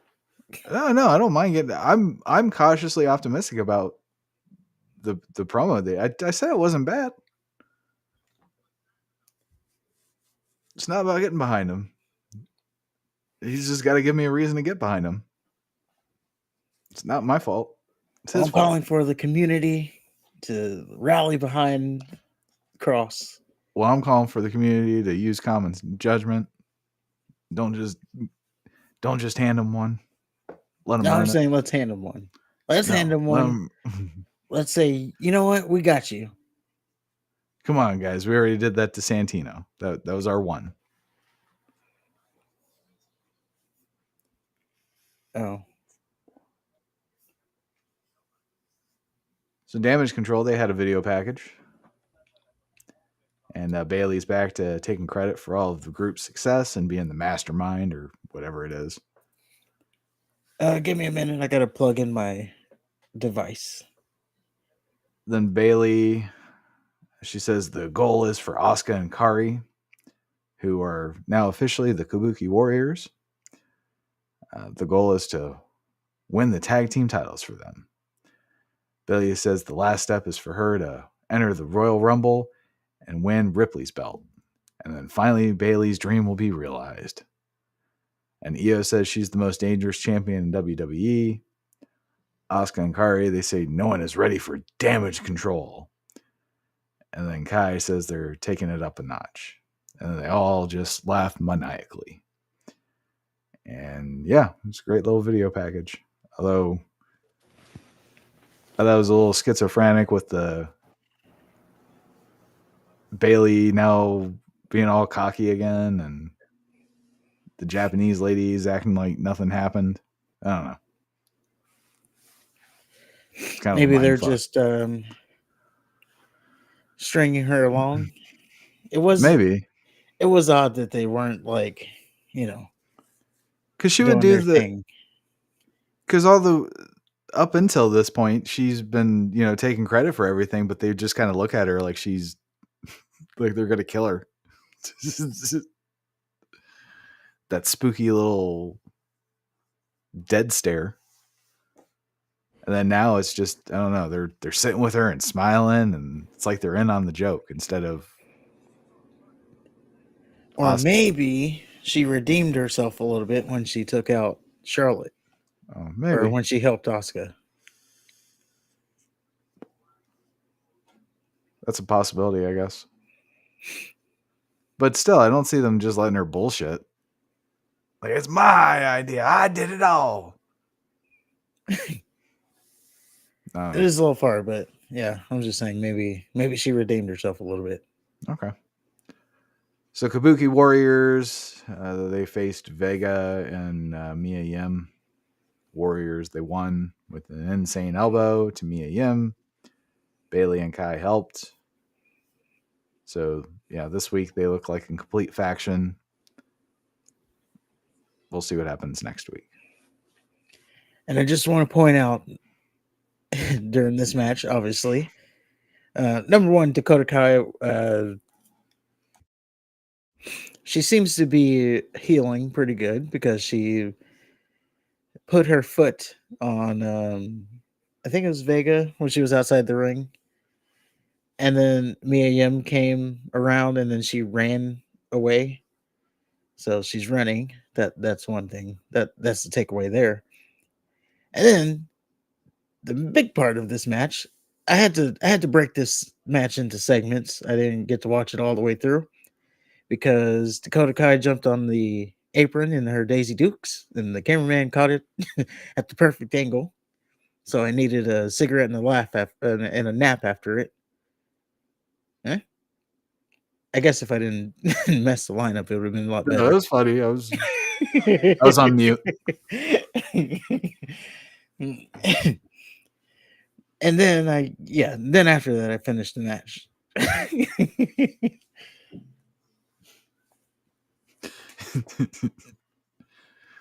Just see you watching it on your computer and then get off me and going to sleep. Don't touch me. Yeah. Don't touch me. You disgust me. Look away. Escobar cut a really good promo too. Apparently, he's coming after Bobby Lashley. So therefore, Bobby, he cut one with the Street Profits. And everybody's doing promos in video form. It's like they're stealing Gunther's thing. Or they're learning. Because you notice during the damage control thing, they had captions for EO. Yeah. So I guess like, oh, well, it's working over there, so I guess we can do that. Well, I guess I think they had captions for Asuka and Kyrie too.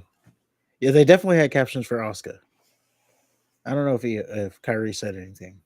She said no one's ready for damage control. Okay. So yeah, they had captions for EO and Asuka. So maybe they're just learning. Okay, let's get the talent in better situations. We can have them cut their promo. When they mess up, we can reshoot it. I know that's I'm marking up here, but they can get it right. We'll just say. Yeah, I think that's a good. There's no reason to have them in the ring if they can just do it and do like a little 5-minute or 40-second. I'm a badass. You're gonna die. That's the end of it. Yeah, they don't need to do a full entrance to do all that, right?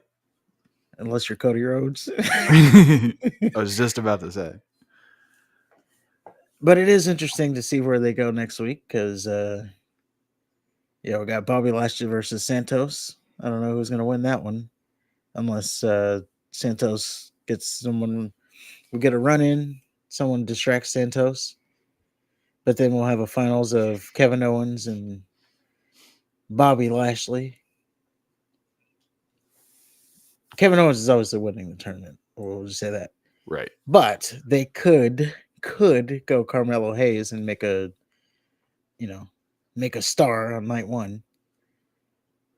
So Carmelo, but then he's going to lose to whoever's losing to Logan Paul. But I like but I liked both promos. I liked how Bobby said Logan Paul has all these superstars that he thinks he can beat, except for me. Yeah, I thought all the promos were solid. I like the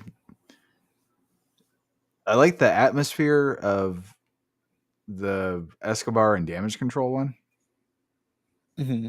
I like that Cross seems like he's getting a fresh coat of paint, or at least they're trying to do something with him. They're not giving up on him just yet, right? And it seems like the way he delivered it, it seems like he has a little bit of life into him. Scarlett, she has tits, so I mean, yeah, it's good stuff. Yeah, it'd be an interesting new year. And again, let's get behind Cross this time. If he deserves it. No, let's just get behind him. Blindly get behind him. So that brings us to Randy Orton versus Jimmy Uso. And before the match, Jimmy asked Solo if Jimmy's he said that Roman and Heyman, they've been gone a while and talking and stuff, and he smells a setup. And he asked Solo if Solo would warn Jimmy if shit were to go down. And Solo just says that he's Jimmy's brother, which seems to be of very little comfort to Jimmy, because he just kind of nods his head and looks sad. Well, he says, "I'm your brother," and then he looks at his thumb. Yeah. Like that didn't really answer the question, buddy. So they're going back to the bloodline dissension with the guy that joined the bloodline immediately after being hospitalized by the bloodline. Yes. Solo comes out at the end of the match, but he gets taken out by LA Knight. Randy hits his RKO on Jimmy for the win, and then he has his little stare down with Knight. Roman comes out, he takes out Knight. Roman and Jimmy put the boots to Randy, and then fucking AJ Styles comes out. He cleans house, and then I found this out because I was looking at the SmackDown images for the thumbnail, and I saw Styles taking out Knight. I completely missed that, so I had to go back, watch it. It made no sense to me, unless AJ's pissed off that AJ got hurt and Knight took his title spot. That's the only thing that makes sense. I don't know if they're gonna go that angle. Yeah, I was trying to put this together. Like, why did AJ Styles attack Knight? Other than the only thing I can think of is Knight. You know, he was saying all night that I'm gonna be the one to get Roman first, and maybe AJ Styles is like, no, Roman took me out. I'm getting him first. But then why didn't he attack Randy? Yeah, just doesn't make sense. Right. So I guess it's something to build on because now we got to find out why he attacked LA Knight. That's number one. Number two, shout out AJ Styles because he came back jacked to the gills. It's something about when those dudes they leave for injury, they always come back like jacked. It's because they don't have Randy anything to Orton, do than work out. yeah, Randy Orton, AJ Styles. Oh, Randy Orton just. Yeah, he looks like a fucking barbarian just amongst little villagers. Yeah, he came back jacked as hell. Like when they had McTurd and Dominic go 2-on-1 against him, and it's just he's towering over both of them. They basically had to play chicken with him. Yeah, pretty much.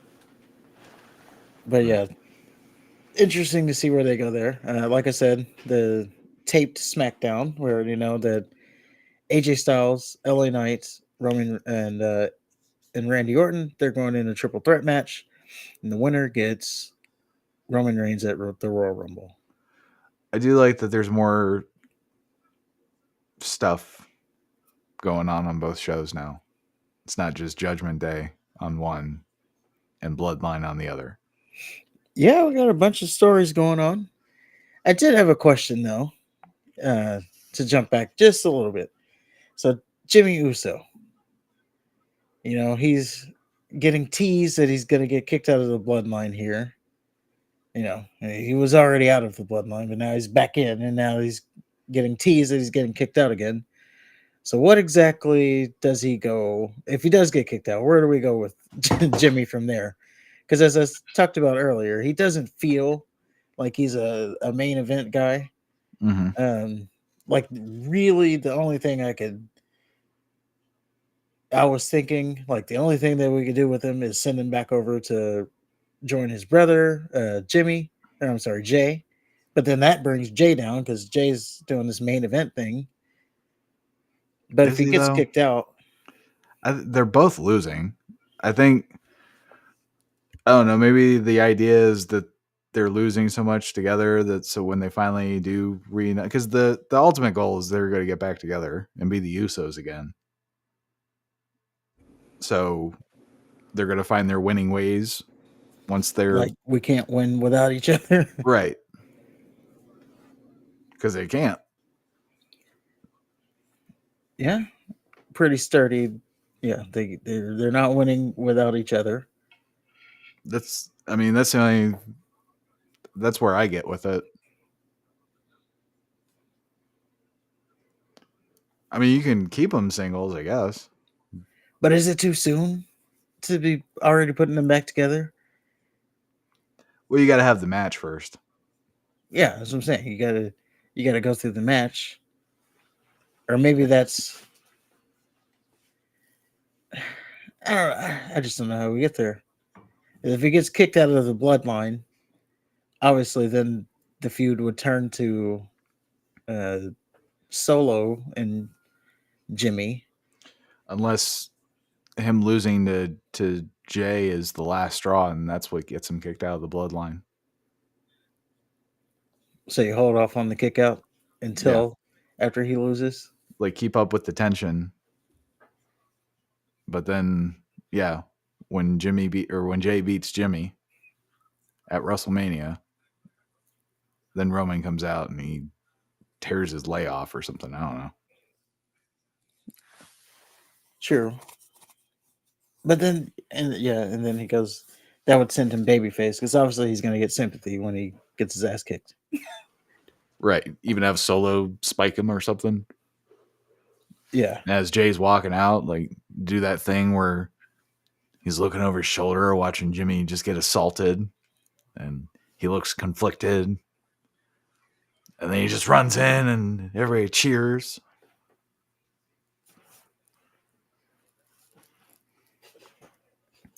Okay. That makes sense.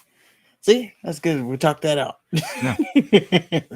But yeah, that's where we can go with Jimmy. But yeah. And Triple H, if you want more advice, just email the show podcast. And Send us the check first, though. Yeah, find us on Twitter. Yeah. And send us the check first. And make sure it doesn't bounce either. I know you're good for it. Whatever you write on that check. Right. And that is it for the modern stuff. So yep, lots of stuff lots of angles and combinations, and it's a decent time for wrestling right now, at least for the WWE. Yep, they are cooking. Now, unfortunately, they kind of have a history of just dropping the ball. They're like the Eagles when it comes to collecting talent. The Eagles, the fans. Speaking of the Eagles, since you brought them up, Mm-hmm. the fans are like, "Oh, the season's over. The Eagles are terrible." By the way, they're 10-3. Oh, they lost consecutive games though to top NFC teams. Well, it is the Cowboys. You're going to lose that one. Mm. Didn't matter what happened. You were going to lose that one. They lost to the 49ers too. Yes. So who they lost to were the top two teams in the NFC. So that is something that could be done. Like now you go out here and lose to. Well, they didn't just lose; they got smoked. That's the thing. That's why they're saying the season's over. It's not because they lost to them. It's because they got creamed by the two of the best NFC teams. If they can't even compete with the two of the best NFC teams now, they're certainly not going to even compete with them, a month from now when they're in the playoffs. That's why the season's over. Playoffs change things. And if they happen to beat one, most likely they'll play the other. Are they going to beat? No way they're going to beat two after getting creamed consecutive weeks. That's the mindset. That's why they're saying the season's over. Well, playoffs are a different beast, so absolutely. I guess we'll see where that goes. But how about them Cowboys? Because we beat that ass. Also, I know we've lost our viewers here, but that's okay. We still got one. we lost the other two, but that's okay. The Longhorns, their quarterback that was in front of Arch Manning, did enter the transfer portal. So remember you said, "Oh, isn't there another guy in front of him?" Well, he decided to transfer. So goodbye, and best of luck in your future endeavors. But we got to get out of the way for Arch Manning. That's all. That's all the football talk, guys. Thank you for allowing us to talk a little bit of football. The one that's left. Don't lump me into that. That was all you. You brought it up. I did not bring up football. Oh, yeah, I did. I said the Eagles. No, they're like you remember when the Eagles, they got Rivas and Asamoah, and they they had 2 starting quarterbacks, and for some reason that made them a dream team too, Yep, and they did nothing. That's the that's true. WWE. They get all this talent, and then I don't know. They just seem to not capitalize on it. But it seems like the things are changing a little bit. Hopefully for the better. Yeah, hopefully they can keep this full steam ahead. I know the season that we're in, it makes it a little bit easier because we're heading into WrestleMania, so that's their biggest time. Mm-hmm. So it makes it a little bit easier there. There's built-in excitement just because it's WrestleMania, Right. and then the Raw after WrestleMania. That's good. Hopefully, that's a big one this time. I know they dropped the ball last year, and the year before, and the year before, and the year before, but maybe this time they will have call ups and surprises and all the stuff. Maybe. Well, that brings us to WrestleMania 7. Our wrestling rewind for the week. It's 1991. We're in Los Angeles, California. And Willie Nelson, he opened up with America the Beautiful. Nelson was sporting the Bret Hart shades. And I just want to say Willie Nelson is much better than the War and Treaty. Oh, I want to say, first of all, was Willie Nelson even really singing? Because it didn't seem like the thing was matching up. That's number one. Number two, this is 1991, and he looks old then. He always looks old. Yeah. Like, were you ever not old? Yeah. It's like just one of those people who just always look old. So Gorilla Monsoon and Hacksaw Jim Duggan start off on commentary. Duggan comes out dressed as Uncle Sam, because of course he would. Duggan says you could feel that it's the big one, and then he starts nodding his head like a trainable while Monsoon speaks. And sticking his tongue out. Yeah. And I was thinking, because, Monsoon, he's like, and joining us on commentary for tonight, doing the color commentary for tonight, Hacksaw Jim Duggan. I'm like, oh boy, this is gonna be a long pay-per-view. Right. Like all night. I'm like, man, we lost Jesse, and the first thing we get is Duggan. But But I'll give him his credit. He actually did pretty good. He was the best one. Well, aside from Heenan. Yeah. Heenan's just on a different level, but right. Yeah. Hacksaw, he didn't. At some points, I forgot he was even like who he was. It's like right. Just listening is like, oh yeah, that's Hacksaw Jim Duggan.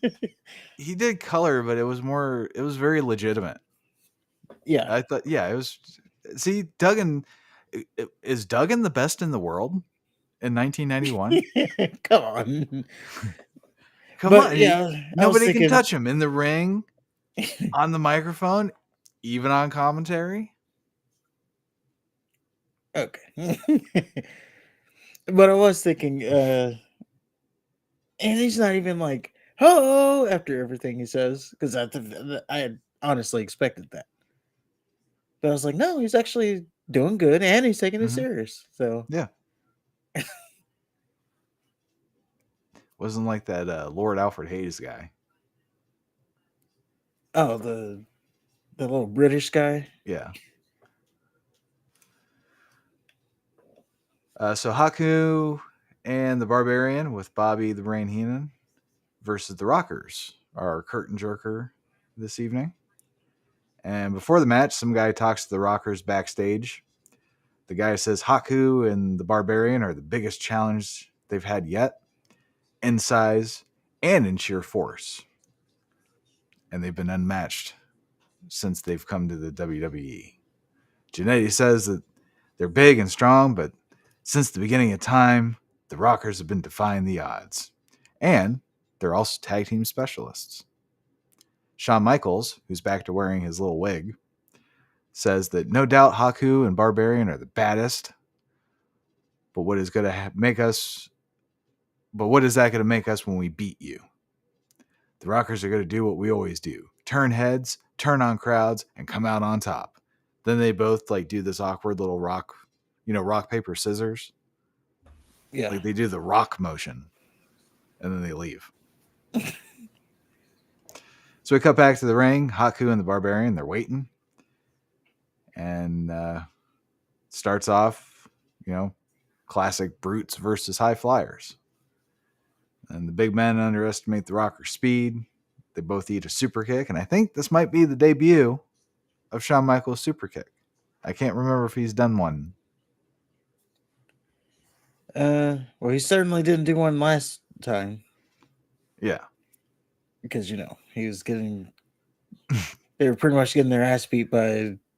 I don't know, the white African guy and... Akeem and Bossman.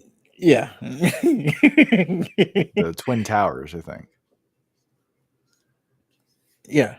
So, yeah. And also, by the way, here we are again. They're just facing these oversized opponents. It's like their thing. Yeah.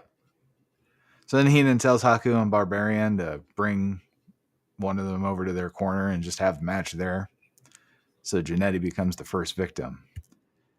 And he takes a slingshot and a clothesline double team move while getting guillotined on the ropes. It looked fucking awful. Then Jannetty makes a comeback on Barbarian. Yeah. And he goes for a crossbody from the top rope. Barbarian catches Jannetty and he counters it into a power slam. Then Barbarian, he misses a diving headbutt, allowing Jannetty to make the hot tag. Michaels hits a sunset flip on Haku with the help of Jannetty for 2. Then all hell breaks loose. The Rockers, they hit a double dropkick on Barbarian. He goes out of the ring. Then Jannetty hits Haku with a missile dropkick. And then Michaels hits a diving crossbody for the win. So I think that is the first. Yeah, that's Michaels' first win at WrestleMania. Yep.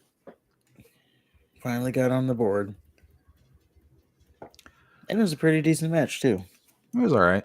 I mean, Barbarian, his freaking delts, I think that's what they were. Might be the biggest on the roster. He's like Brock Lesnar level there. No, Brock Lesnar was Warlord. Oh yeah, forgot about him too. I don't know. Barbarian was pretty jacked on the. I'm just talking about on the delts or the traps, the trap area. Okay. So after the match, Mean Gene, he talks to Regis Philbin, Marla Maples, and Alex Trebek. They're celebrity guests. Regis says he's interviewed all the wrestlers, but he really wants to talk to Earthquake. Maples says she's excited to interview all the wrestlers in the men's locker room, and she won't be afraid to say whose dick is very small. And then Trebek does a little Jeopardy bit with Mean Gene. After that, we have Dino Bravo versus the Texas Tornado.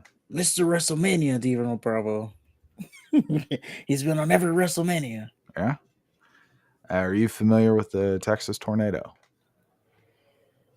No. That's Kerry Von Erich. He's a member Which is good timing because there's the Von Erich movie coming out soon. Yep. Yeah, he was major over too. Like, I mean, I know of the whole Von Erich lore that they're big before they were. I don't know. They're like the first family of wrestling, if you will. Like any old timer, when they hear that you like wrestling, that's the first thing they go to. Oh, you know the Von Erichs? Especially in Texas. Yeah. They're they were regional. They're the territory. Mm-hmm. But yeah, it was good to see a little Kerry Von Erich. Yeah. But you didn't know who it was. I didn't. I didn't, but they did. Okay. It was kind of interesting. I think it would have been. I don't know. I'm kind of torn because I went through like a Von Erich kick, and their matches are just, I don't know, I would very expect it to be old school wrestling, yeah. yeah, very rugged. And Kevin, he wrestled without the shoes on, so that was always weird. Kind of remind me of Riddle without the painted fingernails. Of course. Not in Texas. You ain't getting away with that. Right. But yeah. So Heenan's on commentary with this one. So good deal. I thought they were going to switch him every match. I think that's why I wrote that down.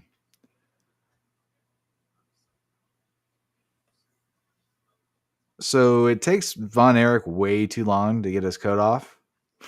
So Bravo just kind of beats on him for a couple minutes while Kerry just takes his time getting that damn coat off. Kerry locks in his iron claw. Bravo gets the ropes to break the hold. Kerry then shoots off the ropes and nails Bravo with a spinning right hook for the win. I think they called it the Texas Tornado. And it looked like it connected in all sorts of ways. Yeah. And Kerry also looked all kinds of fucked up. I don't know what. I don't know if he was just confused or excited or if he was on something, but he was just like, oh. Also, him doing the finger guns in hindsight was equally fucked up because he ended it. He ended himself via gunshot. Oh, well, there you go. I was gonna say that goes into me not knowing too much about him. So yeah. So apparently, you don't know too much about the lore either. Okay, I'm a poser. God. I mean, they were before my time. What do you want me to do? Go back? Yeah, do your research, or at least watch the. I'm gonna watch the movie. That'll tell me everything. No, not the movie. Well, I guess you could watch the movie, but what is it? The Dark Side of the Ring or whatever. They're free on YouTube. I'll just watch the movie. Or you can watch a 2-hour movie. Whatever. Yes. I'm not going to go to theaters and see it. I'll just say that. I get it on HBO Max, which apparently is coming to Max. And yeah. When it comes on Max, I'll watch it then. Maybe we can do a little. No, we'd have to see it opening night to do a movie review for the Von Erichs. Why would we have to see it opening night? I don't know. What are we going to do? Like 3 months later? Oh, by the way, we're going to It doesn't have to be 3 months later, but actually it doesn't really matter because it's only going to get like 3 views anyway. What are you talking about? Our channel's hot right now. We're like WWE hot right now. Okay. Whatever we to put out is going to turn to gold. So the Warlord versus the British Bulldogs next. Before the match, some guy talks to Slick and the Warlord backstage. The guy says that Warlord said that he's going to be dog collar British Bulldog. And then Slick says, claim? That was a guarantee. Look at Warlord. It's going to take more than one dog to put this man down. Davey Boy, prepare to get fixed, because every dog knows when you gotta go, you gotta go. Warlord, who's wearing a Kano mask from Mortal Kombat, says no one has escaped his full Nelson, and the British Bulldog will be no exception to that rule. Ha ha ha ha ha. And then Slick says, "Ooh, Davey Boy, remember." Sorry. I was trying. I know. Me too. Okay, reel it back in. We edit that out anyway. Yeah. Davey Boy, remember, It's a dog eat dog world, and you about to be devoured. Slick and Warlord both laugh maniacally, and Slick has elevated to my favorite WWF character. Yeah, he's pretty pretty entertaining there. Yes. I had no idea what he was saying. I don't think he had any idea what he was saying. When he said the divide, his mouth didn't even move. It's great. Love me some Slick. So then we go to British Bulldog and Mean Gene in the other area of the back. Bulldog has a unique hair choice that combines braids with a mullet. And Bulldog says he will escape the full Nelson, and there's no one that he can't power slam. The Bulldog's Bulldog Winston says that there's no bull in this British Bulldog. Gene belly That laughs. flat. Or just the the smile that Bulldog gave. There's no bull in this Bulldog. Yeah. And then Gene just did that forced belly laugh. He said, I'll be doggone. And the British Bulldog, he said, "There's no man on this roster." Now, obviously, he's not on the roster yet, but I remember I always wanted to find out if he could power slam Yokozuna. Ooh, yeah. Like, Did we they never wrestle? got to see. I think they did, and he just did a power slam, not the running power slam. I'm sorry, body slam. He did a body slam. Okay. But yeah, I always wanted to know if he could get the power slam off. Apparently not. If he just did a body slam, well, that kind of answers the question for you, doesn't it? Well, he didn't really try though. Okay. I just think if he could do that, they would have worked that in there. That would have been a good moment. Right. I don't think anybody could have done that though. Probably not. No. So then we get to the match. Warlord actually made Bulldog look small, which was interesting because Bulldog was jacked. Yep. And this was a decent meat v meat match. Nothing really remarkable. Nothing offensive. Warlord, he finally locked on his full Nelson onto a battered Bulldog. And just when it looks like Bulldog is down and out, he breaks free of Warlord's hold. A stunned Warlord, he charges Bulldog, who then lifts Warlord into a power slam for the win. And at least Warlord had a good look. I also liked when Heenan said he couldn't tell whether or not Bulldog had a hold of Warlord's tights when he was pinning him. Yeah. And it was like clean as day. Yeah. I can't tell. He's like, well, if Slick's saying he did, he must have. And then, yeah, they should. Like, he's like, let's check the replay here. And then I couldn't tell from that vantage point. Yeah. And it's right on his hand. Yeah. Classic Bobby. Yep. So after that, we have the Nasty Boys versus the Hart Foundation for the WWF Tag Team Championship. And before this match, Mean Gene talks to the Nasty Boys with Jimmy Hart. And Hart says that they're mean and nasty and they're going to be the new tag team champions. The Nasty Boys. Sag says it's their time and the Hart Foundation's going to find out what Nasty Sensation's all about. Knob says they're going to put an end to the stinking pink. And can I say that on YouTube?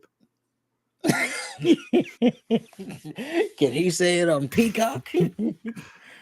And become the new World Wrestling Federation Tag Team Champions. I know they couldn't say that. Yeah, then they get bleeped. Then Knobs steals Gene's pocket square, blows his nose with it, then Sags, without even folding it into a clean section, blows his nose into Gene's hanky too. Then Knobs blows his nose into Gene's hanky a second time. Then he stuffs it back in Gene's pocket because they're nasty. Yep. Knobs may have been on the same stuff Kerry Von Erich was on, I think, because he was pretty manic.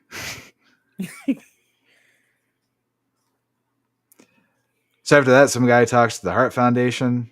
Neidhart says to crack a foundation, you have to start at the bottom, and that's where the Nasty Boys are if they think they can take our belts away from us. Bret Hart says the Hart Foundation doesn't think the Nasty Boys are nasty. He thinks they're scum and heartless. And as the Nasty Boys walk to the ring, Monsoon and Heenan remind us of how nasty the Nasty Boys are. And I also noticed that Jimmy Hart is wearing a motorcycle helmet. Is that what that was? Yeah. Okay. A Hart Foundation comes out, and Neidhart is wearing an albino New Jack City hat. Mm-hmm. Very out of place for him, too. It was. Or maybe it wasn't, but it didn't look right. Maybe it was a Canadian thing. So the Hart Foundation was able to actually get a good match out of the Nasty Boys. Lots of outdated tag stuff, like Knobs and Sags trying to get Neidhart to come into the ring so it would distract the refs so they can double team Bret. And, they get holds and hold onto the ropes. And, of course, Jimmy Hart was on the floor with the megaphone. Mm-hmm.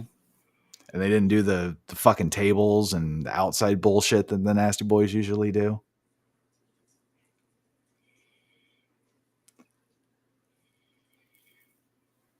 And then they do. I thought they looked pretty good here. Yeah, and then they also did the stuff where like one of them will get the tag in, but the ref doesn't see it, so then they kick him out. Like, I'm sorry, I didn't see it. Get out. Yeah, and the finish made sense at the end. Knobs had Neidhart in a headlock in the middle of the ring. Bret, he starts chasing Sags around. Neidhart, he shoots Knobs in the rope just as Sags gets in the ring, and he's escaping from Bret, right? So then the Nasty Boys, they end up running into each other. Then the Hart Foundation, they hit the heart attack on Knobs. But Hebner, he doesn't give a shit about anything but Bret Hart being in the ring. So he misses Neidhart pinning Knobs. He also misses Jimmy Hart tossing the helmet to Sags so he can cream Neidhart in the back of the head with it. Then Knobs rolls over onto Neidhart. He gets the win. Jimmy Hart grabs onto Bret's leg to prevent him from saving Neidhart too, which was a good little touch. I don't know if you caught that or not. Yeah, I did. And the Nasty Boys and Jimmy Hart, they celebrate, and I thought this was good shit. Yeah, I enjoyed the match, and just like that, and new tag team champions, the Nasty Boys. Yeah, don't like the Nasty Boys, but I did like that match. I thought they were okay here. Yeah, I like the black attire. They had their, they weren't. WCW Nasty Boys were just tables. I don't know. I just remember tables and just like hardcore split screen and yeah. So after that, we have the model Rick Martel versus Jake the Snake Roberts in a blindfold match. So before the match, they showed us how this feud started. And Brother Love, he's interviewing Roberts. Then Martel, he starts spraying Roberts' snake. And Jake loses his mind. So when Jake tries to save his snake, Martel sprays the motherfucker in the eyes. As a result of this dastardly attack, Jake is blind. So then there's a later segment, or not a segment, but a later show where Martel's mocking Jake's new handicap by asking him how many fingers he's holding up during the interview. Then Martel just hauls off and slaps Jake. Then Jake DDT's Brother Love. Roddy Piper, who's on commentary, just busts a nut over this.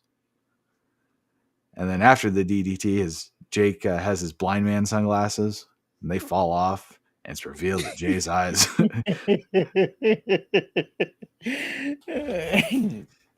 It's revealed that Jay's eyes are all fucked up. or at least one of them is. And he kept Yeah, pointing no. to it too, like, look Oh, at he got it this. right up in the camera. Yeah, look at this. And I want to say, you praise Bianca Belair for selling the mist of Asuka, Mhm. but she's got nothing on this Jake Roberts selling. It was just perfume in the eyes. Now he's got like one glass on it. Yeah, I had to ask, like, what the fuck does Martel tan himself with? I don't know. He was dark as hell. And I also want to know why any responsible company would allow somebody who looks like a toxic Avenger on TV.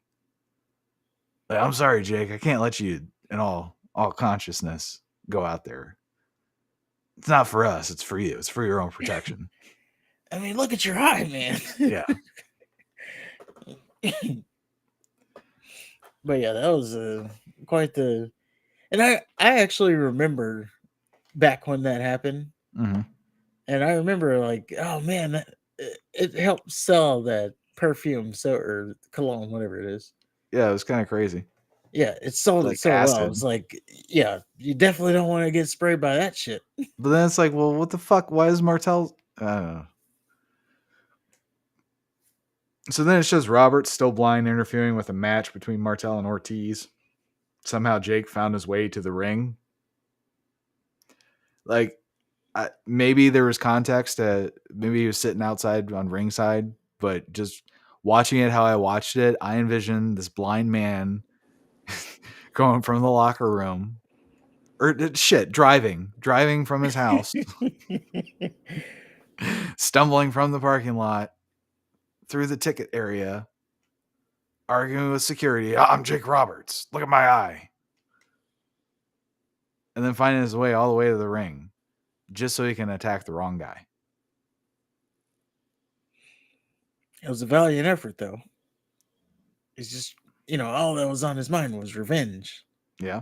I mean, the guy blinded him, for Christ's sakes. Yeah. Well, that's okay, because Ortiz didn't seem to be bothered by it at all. So after that, we cut to Jake standing in the locker room with normal eyes. He says everyone knows that a man has 5 senses, but a snake has 6, and they do it better in the dark. So Martel is waiting in the ring. Jake comes out with a bag like Santa Claus. Like, seriously, Damien must have got to Coco's parrot. And then Jake and Martel are blindfolded. So Jake didn't have his eyesight for however many weeks, decides to, I don't need my eyesight again. I could have this match with normal eyesight. Now, I know he showed that his eyes were back to normal, but I took this as we're evening the playing field because I'm still blind. Okay. Maybe. And that's kind of also how they played it on commentary. Oh, he can't see, and it's the only way to make it even. Okay. If that's the case, then I missed that for one. But then that makes sense. Because I was thinking, well, if they still had his eye fucked up, then yeah, that makes sense that they would have a blindfold match. But I don't see why you would have a blindfold match if you can perfectly see. Right, yeah. Especially if you just want... Why would you take your sight away again if you just got it back? Right, yeah. Okay.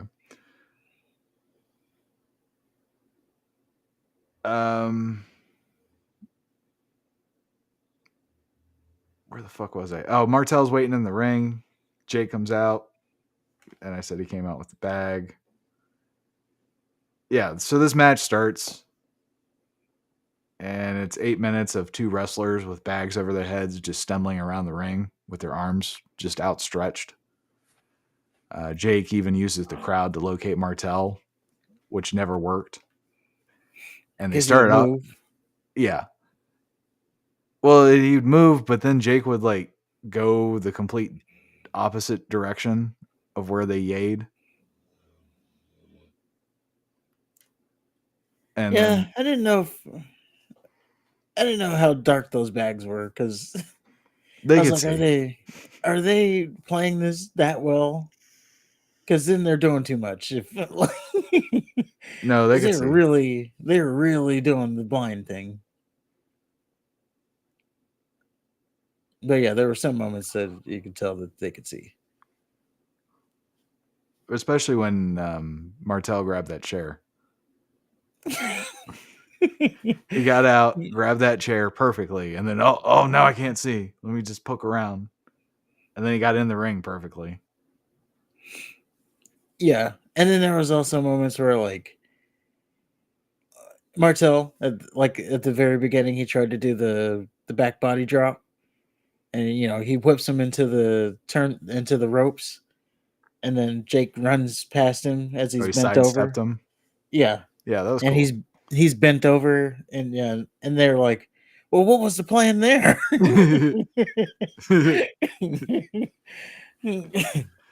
But yeah, the crowd was like really into the whole pointing thing, but then like by the end of it, they're just like, eh.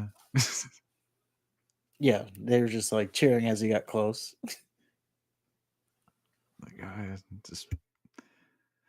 So then the crowd, they chant DDT because they want the shit to be over. Jake gets knocked out of the ring. Martel, being the genius, follows him out. Yeah, this is when he grabs the chair. He starts poking around blindly. Then he nails the ring post. So there's no reason for him to have done that.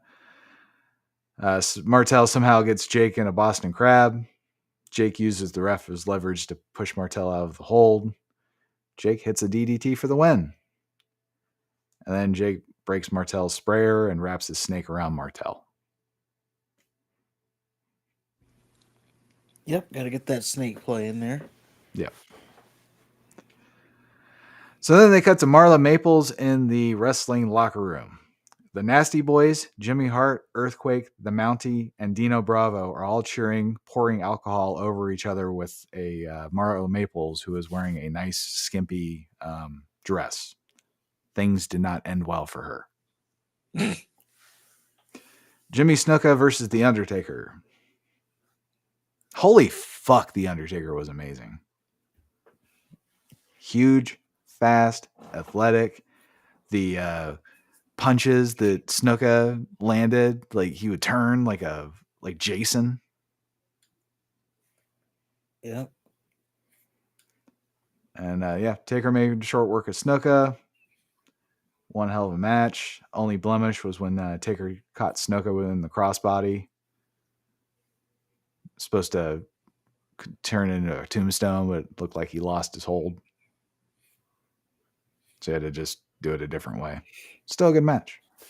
No old Still school. a good match. None of the total classics that we're used to seeing, but this is his first WrestleMania. Yep. And I will say, when you hear I got my little chills or goosebumps, whatever you want to call them, when I heard the gong. Yeah. I like that the iconic sound. I enjoy that he didn't have the whole purple lighting and the lightning and shit and the smoke. For some reason, that Lights looked didn't even go out. creepier. No, I don't know. It just looked creepier, normal. Yeah. And you Yeah, saw, this was before they put all the stuff into it. mm-hmm. And you saw Paul Bearer with his face just permanently mutated, and that. Yes. And they were asking questions about who's in that urn, because that it was early Undertaker, so he was always moving towards the urn. Right. I don't know. Good stuff. Yeah, vintage Undertaker, early Undertaker, and it was great. Mm-hmm. And we are now 1-0 at WrestleMania. 1-0. So after that, Macho King Randy Savage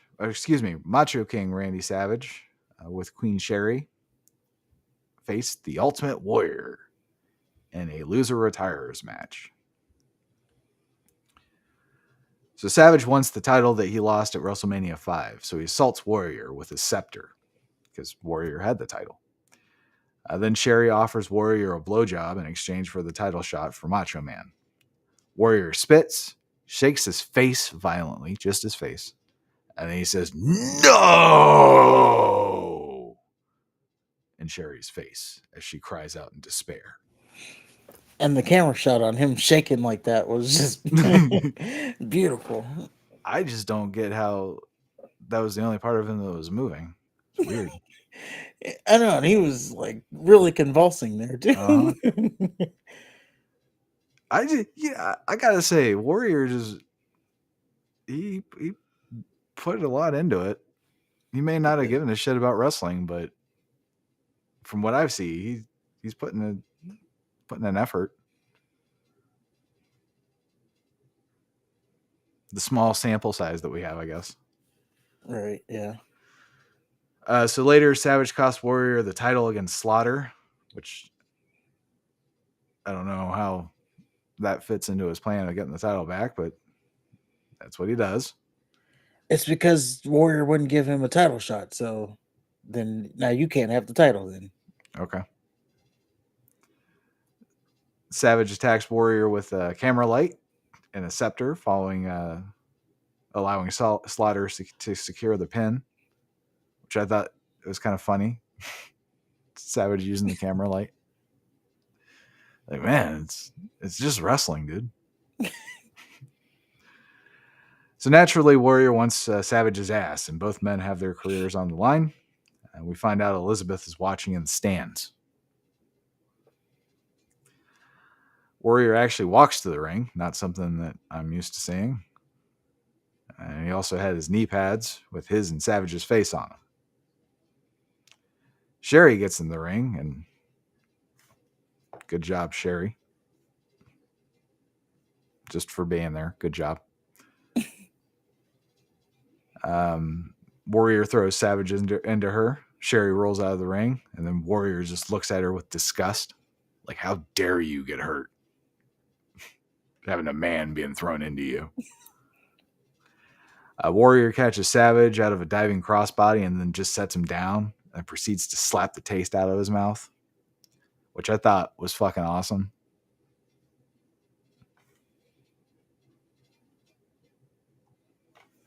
If I wasn't a fan of Warrior, that would make me a fan of Warrior. Fair enough.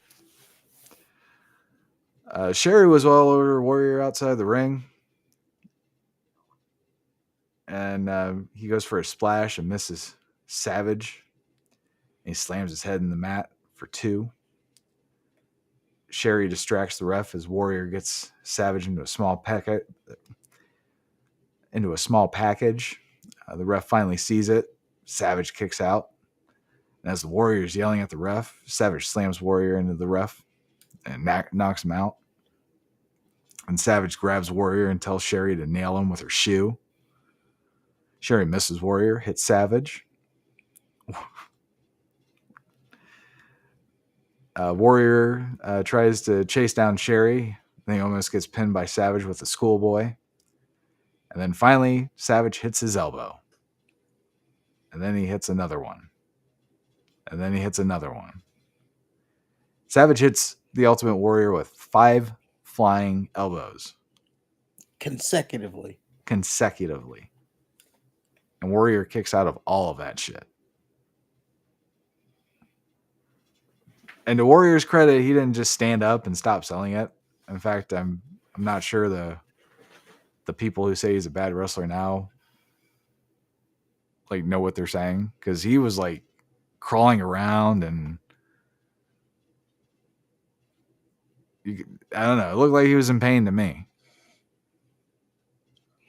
Yeah, I don't know if people. I think it's just a thing to let's shit on the Ultimate Warrior. I guess. I mean, he might. He's no Benoit or Malenko, or you're not going to see any drop toe holds from the Ultimate Warrior, but he doesn't need to. Right. But he got 5 fucking elbow drops, and the dude's crawling around. I thought that was good. Yeah, he could have just done the Warrior shit and just got up, or like Hulk Hogan, he would have just. Oh, you done fucked up now, Savage. Give me 5 elbow drops to the throat.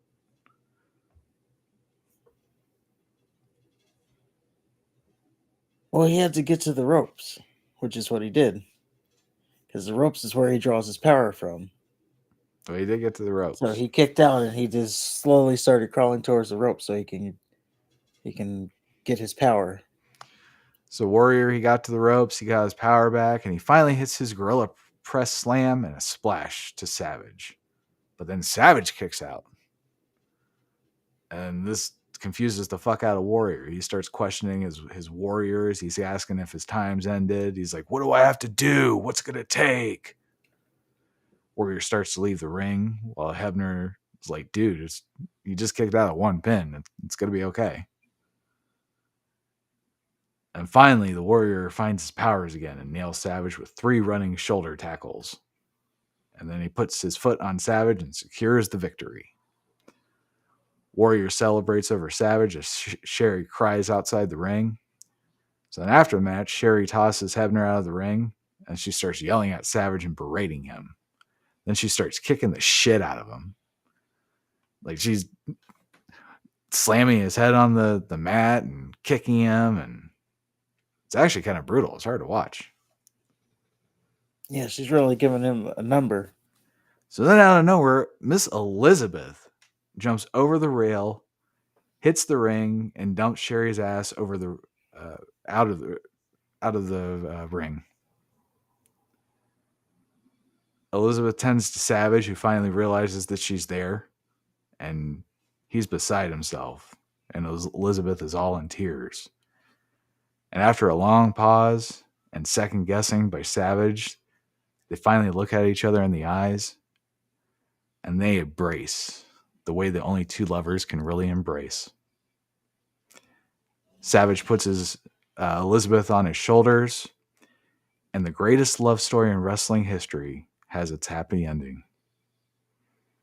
And then Elizabeth holds the ropes for Randy so he can leave the ring, but he says, "No, bitch, I hold them for you."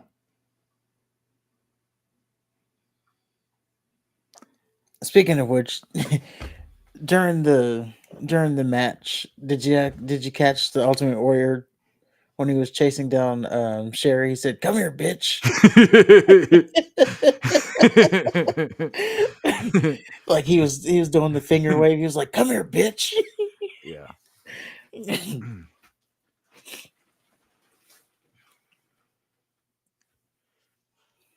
Yeah, this was heavy. This was easily,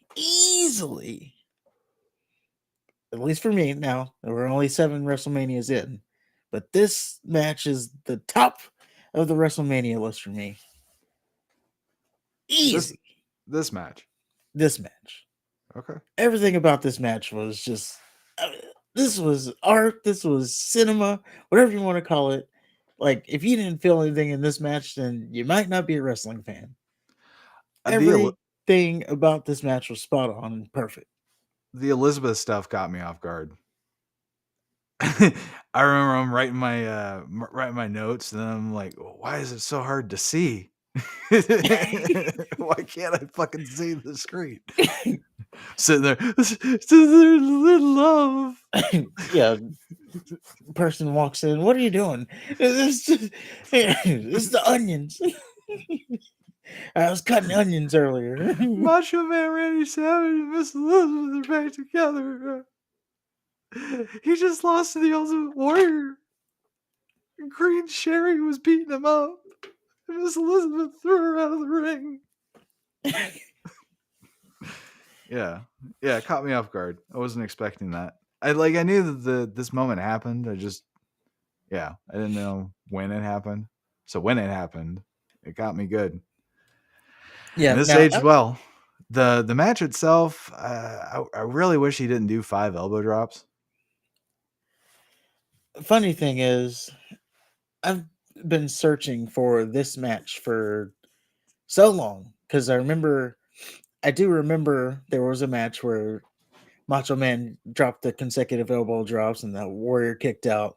Okay. And I've been looking for that match, and I finally found it. But yeah, I just think everything about this was spot on. The Warrior walking out because, as opposed to running 150 miles, as they say, he walked out because the enormity of this match. And Well, that and then they had a long match. that too. But even, I mean, he had a motor like no other. So I He had think a motor he would for have still. he had a motor for about 4 or 5 minutes. I don't know about no 20-minute match. Well, I guess he did with Hogan. And they weren't, I stand corrected. and they weren't. They're not like doing the flip flop kind of matches. They're telling a story as they were. True. And then the Macho Man, he drops his 5 elbow drops, clean as day, and then the Warrior kicks out. He There was one of them. finally, It looked like the point of his elbow just went right into his Adam's apple. It looked brutal. I think, in Yeah, one of them he started bleeding on the jaw. there was a thud. And then the Warrior, he kicks out, he makes his way over to the ropes, and then he gets the one rope and he starts to shake it. It's like, oh, he's warring up here.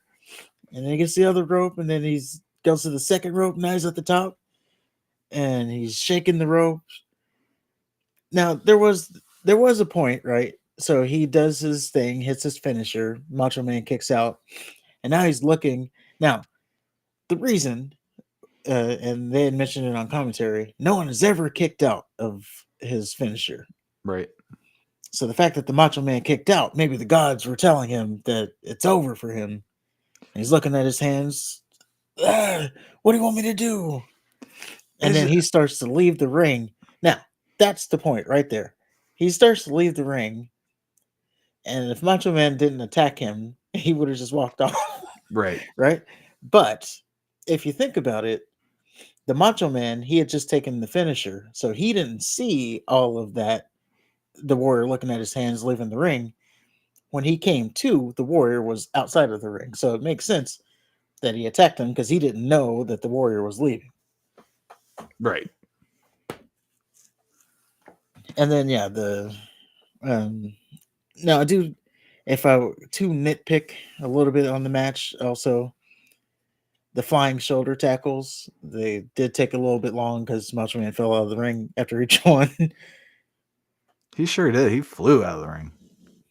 Yeah. And then finally Warrior puts his foot on the chest and just he's triumphant. So I enjoyed the match. Again, Match was good. Put this on my top, like even over Warrior Hogan. And Sherry, you could just hear her wailing from I think that's where maybe Woman got her inspiration from. Yeah, because she lost her meal ticket. Yeah, Now like, they oh initially no. they initially said she was out too because she was with the Macho Man, so they're out. My only issue is just the 5 elbow drops. 2 I could see. And then Macho Man only gets to kick out a 1 splash. Yeah. I know it took like 3 of the running shoulder tackle things, but I don't know. That's my only issue with the match. But the Elizabeth stuff, that more than made up for. They could have, played checkers for 20 minutes. And I think the Elizabeth stuff would have just made up for it.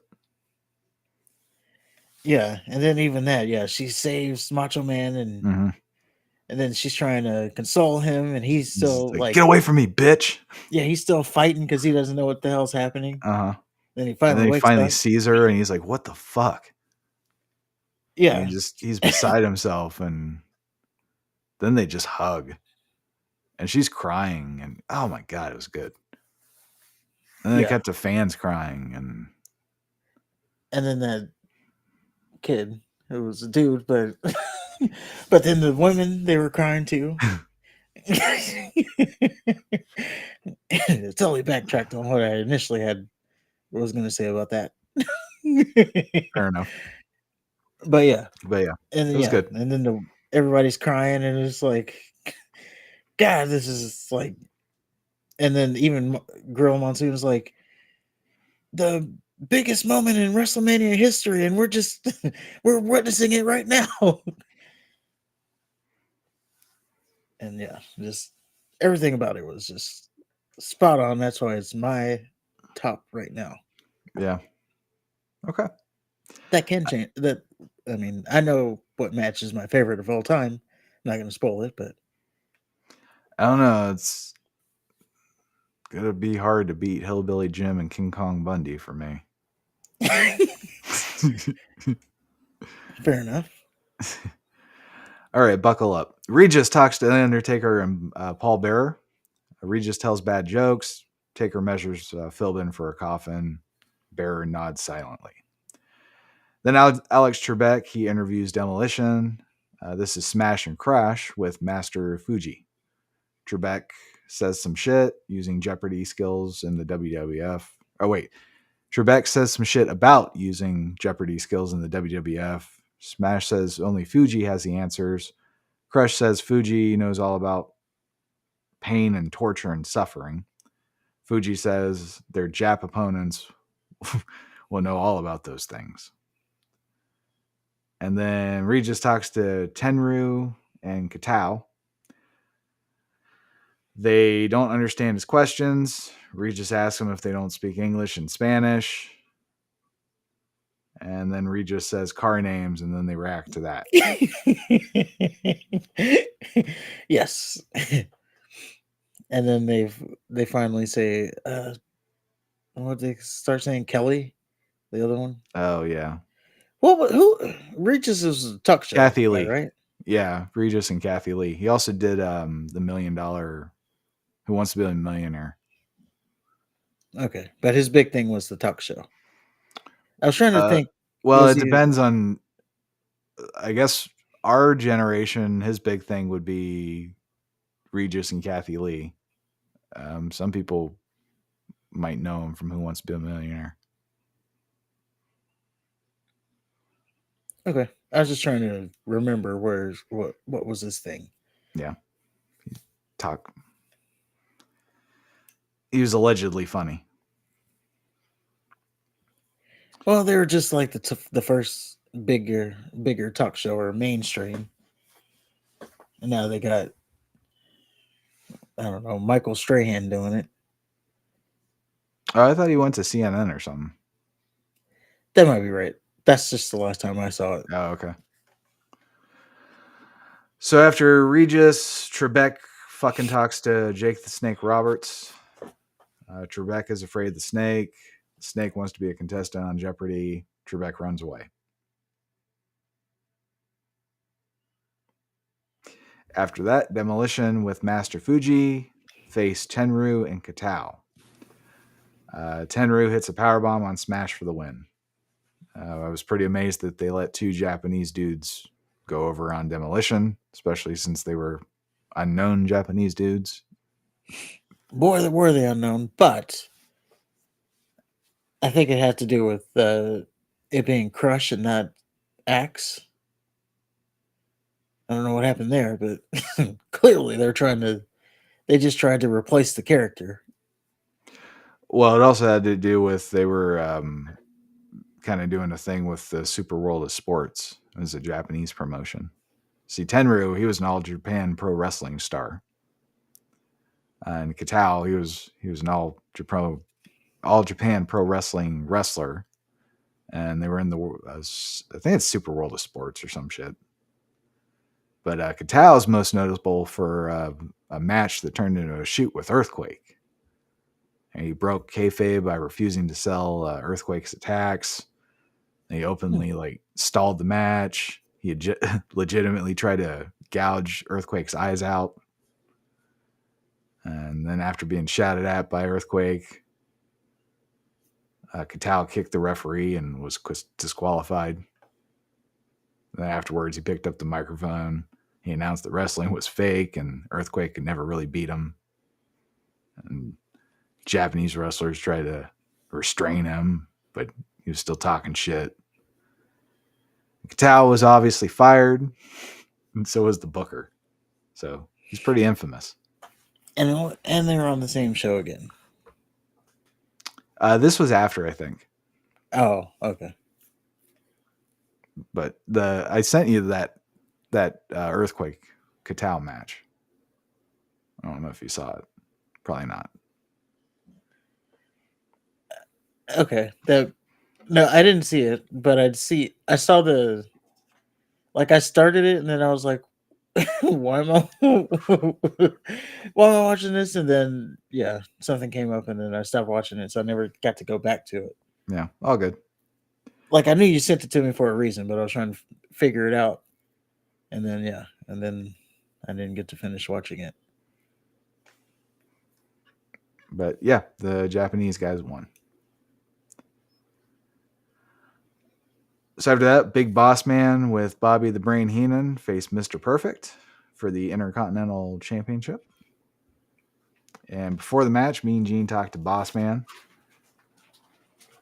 Boss Man said his mama's feelings are hurt, and so are his. Some guy talks to Mr. Perfect and Heenan after that.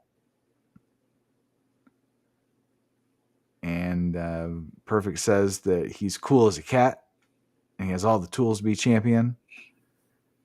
And we get to the match, and Lord Alfred Hayes is on commentary. And Hayes was awful. Hayes was the complete opposite of Hacksaw Jim Duggan. This bastion of championship material.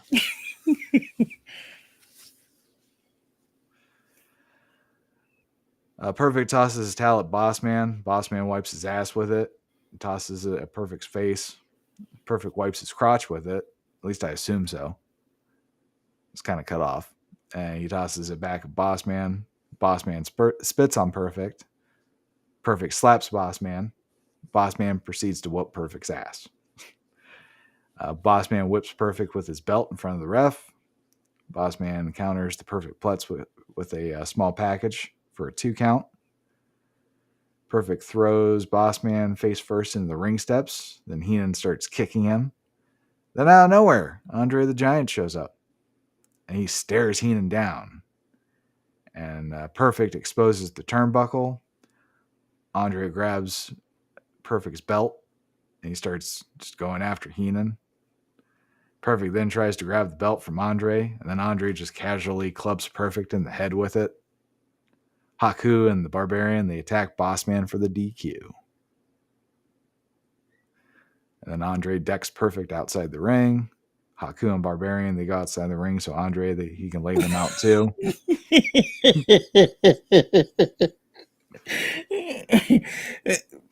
Poor Andre. They had to walk up to him so he could beat him up. Yeah.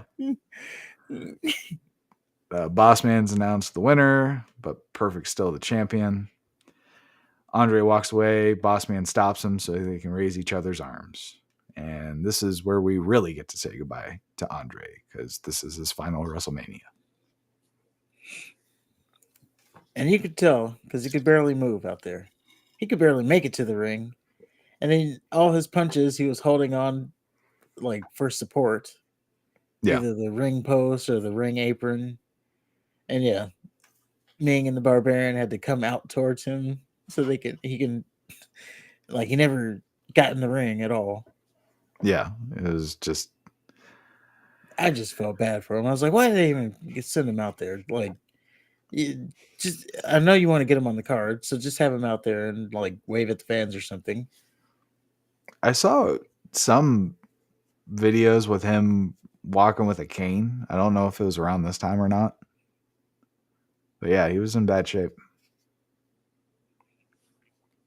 Can't be messing around with that back. You start getting them back problems.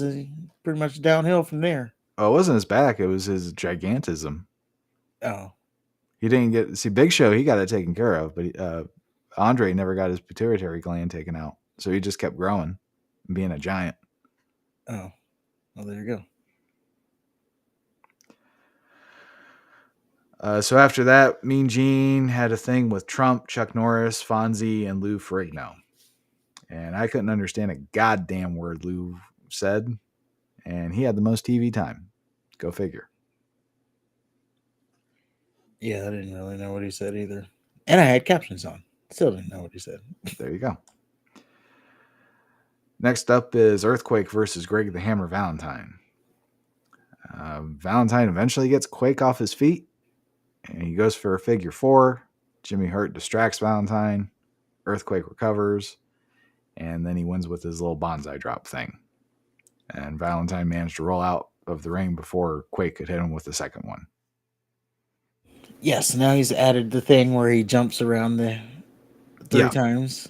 So that's the Earthquake I know. It reminds me of remember that game on the SNES, the Royal Rumble, and you had Earthquake. Oh yeah. It reminds me of that that game specifically. Yeah, I remember that. And then that game was a fun time. And then you like knock the ref out, and you knock him out enough, and he'll leave. What was the one where the Undertaker's arm would turn into a 2x4? Or that was an actual tombstone? I forgot the name of it. It was like it was an arcade game. Okay. Like an arcade WrestleMania style game. arcade or some shit? Yeah, something like that. Okay. And yeah, you keep punching and you just like levitate up in the air, and you're like pretty much fighting like Dragon Ball Z. Yeah, that was good shit. Yeah, it was the arcade. It was their version of NBA Jam. So next up is Legion of Doom versus Power and Glory.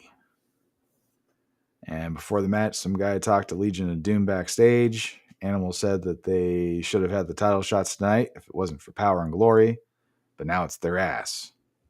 And the Nasty Boys are next. Hawk says when they get done with Power and Glory, they're going to be sour and gory. Yeah? Yeah. I thought that was the corniest line of the night. Hawk seems to be an aficionado of the corny ass lines. Would you like to do it?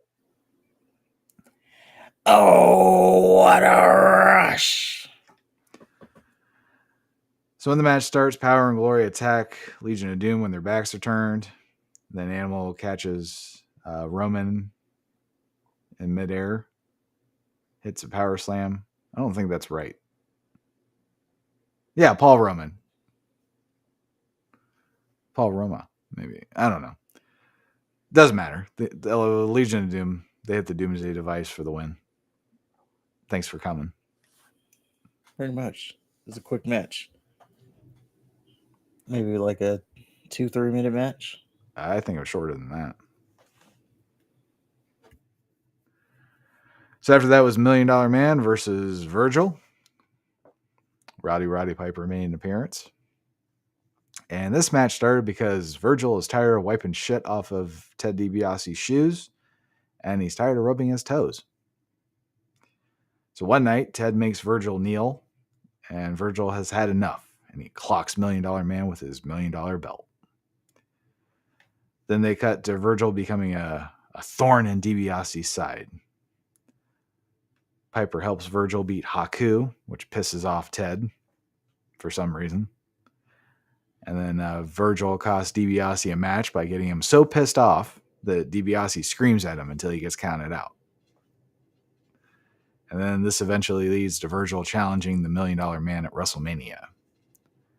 So then when we get to the match, Piper comes out with a crutch. Apparently he had a motorcycle accident. And Virgil was trained by Roddy Piper to wrestle like Muhammad Ali. And it was pretty much all Virgil until they decided to actually wrestle. Then DiBiase got the advantage. And DiBiase actually hit a pile driver for a 2 count. DiBiase loses his cool and he shoves Piper to the floor. This pisses off Piper, who uses his crutch to hook the rope. So DiBiase comes flying out of the ring. DiBiase and Piper, they get into it. And it pisses off DiBiase so much, he keeps shouting at Piper until he's counted out. Just like what happened to that Virgil match. Yep, didn't learn his lesson. Nope. So Virgil beats the $1 Million Man. But he did kick him. Before he got counted out, he did kick Piper. Yeah, he did. So after the match, DiBiase locks the $1 Million Dream onto Virgil. And Piper gets in the ring and starts to beat the shit out of DiBiase with his crutch. And then Sensational/Queen Sherry comes out to grab Piper's crutch from behind. And then DiBiase and Sherry proceed to assault a man. Sherry holds Piper's leg while DiBiase chops at Piper with the crutch like it's an axe. Then dumbfuck Piper hits the ref in the balls with his crutch as he was trying to help him. He was being defiant. He wanted to get up on his own. Yeah. And he hit him right in the dick. Yep. He launched it at him. And then Heenan's like, he got him good. Virgil then tells Piper, who is hurt because he was in a motorcycle accident, and not 5 minutes later, he was violently assaulted by Sherry and DiBiase. Now Virgil thinks he has the power of Christ, so he tells Piper to stand up and walk. And of course, Piper stands up, and then Virgil practically carries Piper to the back.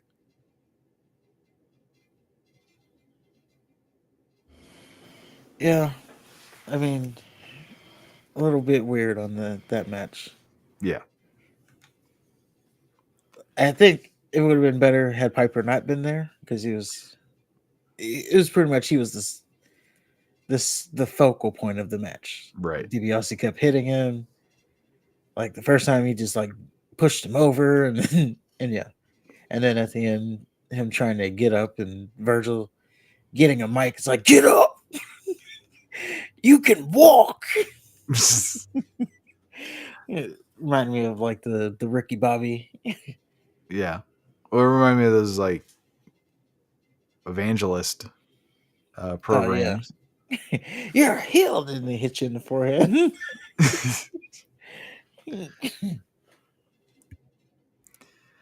So next up is the Mountie with Jimmy Hart versus Tito Santana. Santana kicks Mountie's ass the entire match until Hart hands Mountie that weapon, the cattle prod, and Mountie steals one.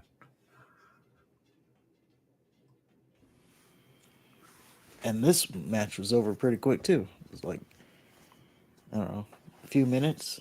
Yeah. And that brings us to our main event of the evening. We have Hulk Hogan versus Sergeant Slaughter for the WWF Heavyweight Championship. Before the match, some guy talks to Sergeant Slaughter and General Adnan. They play a video of Slaughter burning a Hulk Hogan shirt with General Adnan. Slaughter said General Adnan talks about Hogan's mom. Wait. General Adnan talks about Hogan's mom and how he's going to fuck his daughter, I assume. And then Slaughter, who is 95% chin, has a message for the leader of the Pukamaniacs. Slaughter says he rules the WWF and we play by his rules. Then they play a video of Slaughter whooping Hogan's ass with a chair. Then Slaughter teases getting himself disqualified or counted out by allowing Hogan to win the battle, but not the war. Which she never tries during the match, by the way. Well, he was hitting Hogan with the chair all throughout the match. I know, but like he didn't do it in front of the ref. The ref's back was turned. The ref was looking right at it. What are you talking about? There's multiple times he hit him with the chair, and the ref was looking right at him. Okay. Maybe I'll take that back then.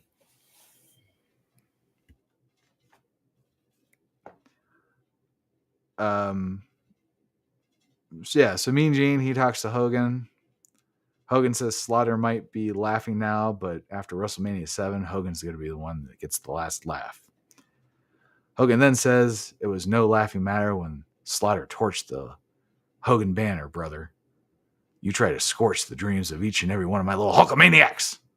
And I solemnly swear that that'll never happen again, Sarge.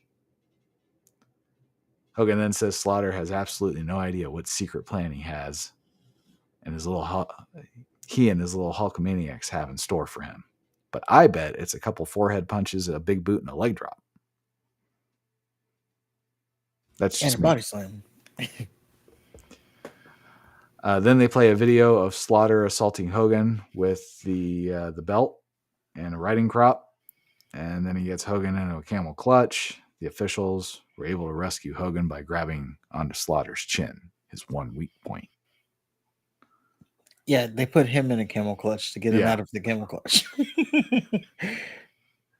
Hogan rips his shirt off and says Slaughter will have to tear his and America's heart out to keep the WWF belt.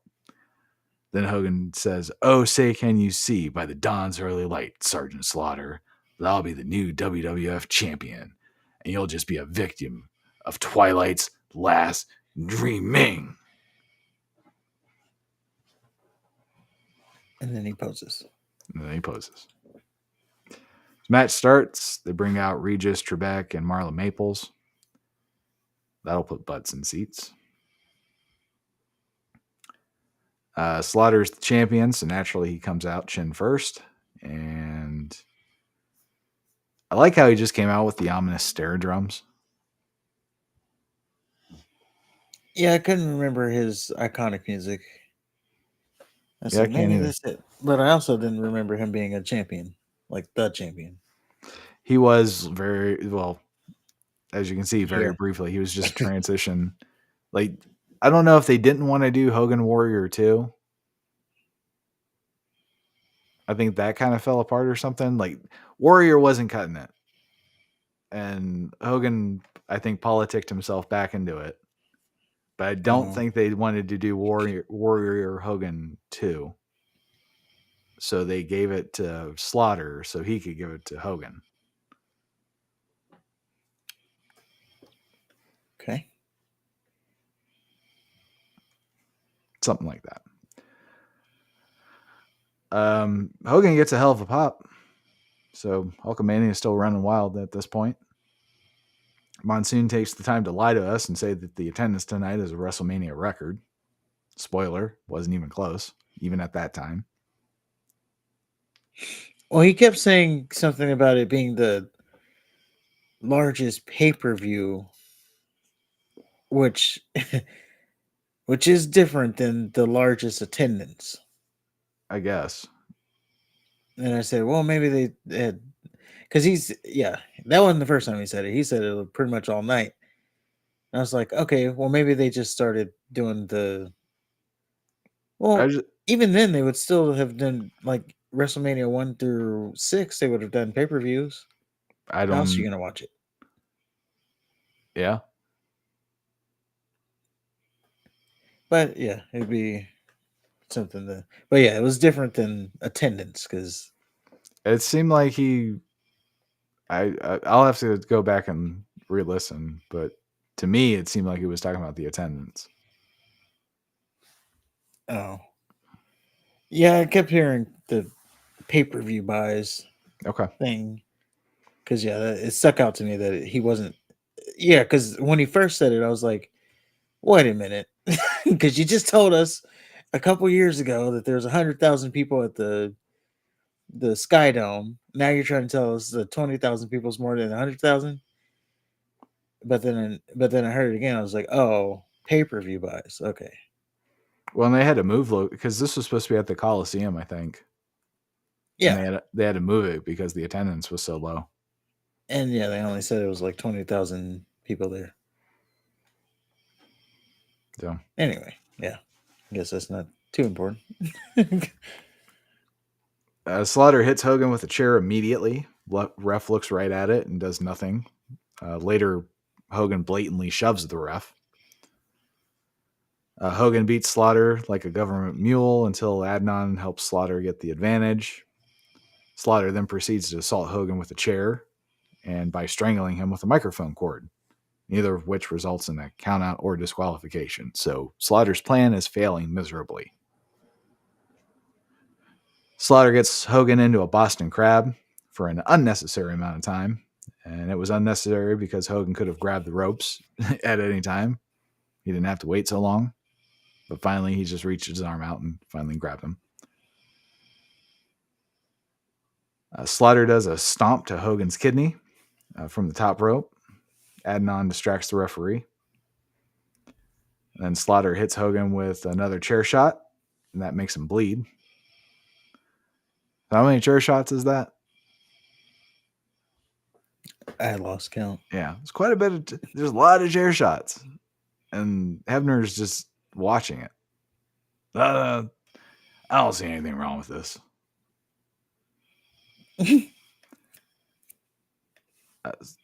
So Slaughter makes Hogan bleed some more. Then he locks in a camel clutch. Slaughter lets go, stomps Hogan in the back, then locks the camel clutch back on. Naturally, Hogan fights out of the camel clutch, and despite all the blood loss, Slaughter rams Hogan into the turnbuckle. Naturally, Hogan fights out of the camel clutch despite all the blood loss, but Slaughter rams Hogan into the turnbuckle anyway, so it doesn't matter. And Slaughter drapes the Iraq flag over Hogan and attempts to pin him. This lights a fire in Hogan's ass. Hogan pops right up, rips the flag, the Iraqi flag up. So that's interesting.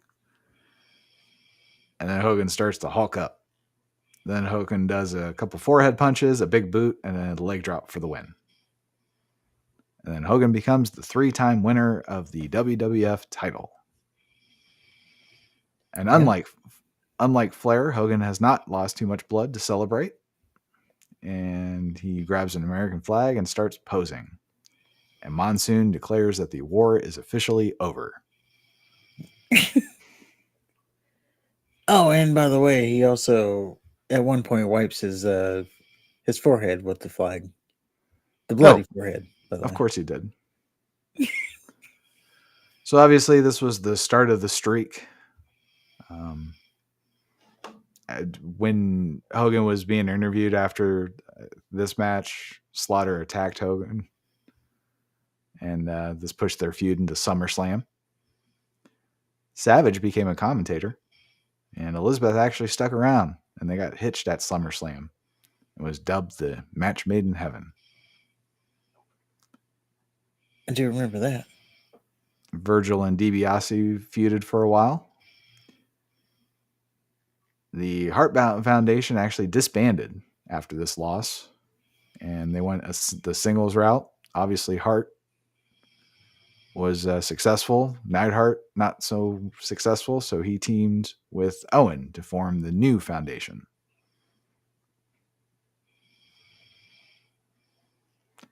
So maybe we'll see Owen next WrestleMania. And like I said, this was the last WrestleMania appearance for Andre. He would make sporadic appearances before passing away in '93. Rest in peace. Rest in peace. And next up on the docket is WCW's Great American Bash. Some of the things, at least for me, what I've highlighted here is Dean Malenko versus Rey Mysterio Jr. for the Cruiserweight title. Chris Benoit and Kevin Sullivan have a Falls Count Anywhere match. Flair and Anderson settle their differences with Steve Mongo McMichael and Kevin Green. Lex Luger once again faces the Giant for the heavyweight title. Wait, I thought it was supposed to be DDP. I don't know. Maybe they'll explain it. Okay. And probably the most noteworthy event is Eric Bischoff's interview with Scott Hall and Kevin Nash. The Outsiders. The Outsiders. So it's starting to pick up WCW-wise. Yep, it's going to be an interesting turn. This is about to be the turn of everything, so that's always good. Yeah, I think it's the Great American Bash, and then the Bash at the Beach after that is when they do the dealio. So yeah. The start of the 83 weeks. 83 weeks. But yeah, that is WrestleMania 7. And before we go, just a little quick couple things to go over. Um, Number one, light news segment here. Liv Morgan, she was arrested for having marijuana. Cause she got high. Cause she got high. Yeah. Now, Da. some say that it wasn't hers. It was just in her car. Others, well, I guess some reports say that it was hers. Don't know, don't care really. Does surprise me that she does that. It doesn't surprise me. What doesn't surprise me is that her mugshot, she even in her mugshot, she looks hot. So Hmm. that was my takeaway of the whole thing. Like, damn, even in her mugshot. Apparently, she's been added to. There's like a, I don't know, babe of mugshots or something like that. And apparently, she made that list. So, Do you ever just get ashamed of being a part of your gender? Masturbating over mugshots now. Come on. like, oh, and then mail it to her in pen pal. Well, she's already out, but you get it. Yeah, I mean, yeah. Who sees the mugshot and is like, oh, I gotta have her? Right. Conjugal visit. Yeah, and she can't run away because she ain't going nowhere. But yeah, my takeaway was that she looked good in her mugshot. Okay. And then the other notes, Charlotte Flair. I don't even know if we mentioned this. Charlotte Flair is out 9 months with a apparent ACL injury. I think we said she was injured, but I don't Well, think last week we just mentioned it and didn't even Well, we didn't have anything. Charlotte We didn't have Flair anything to go with at that point, though. Oh yeah, I mean barely mentioned it. I said she got hurt during the commercial, and then finished the match, and then that's pretty much all we said about it. But they officially said she's out 9 months, so speedy recovery for her. And I just remember if she did tear her ACL, I remember early Madden games when you tear your ACL and you're pretty much career-ending injury. Yeah. And now she's only going to be out 8 months. So Right. So I feel medicine has cheated. come a long way.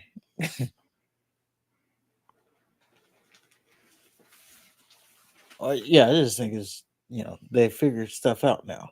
No. But it was just funny. I just thought about that. Well, not funny, but I just thought about that. Oh yeah, I remember old Madden. You tear your ACL, it's pretty much Yeah, that was a career-ending injury. Yeah, that guy's gone, and now don't- they're just coming back within the same year. The only saving grace is if you tear your ACL your rookie season or something. Yeah, I mean, every time I saw it, it was career-ending injury. It's like, what? I just got him.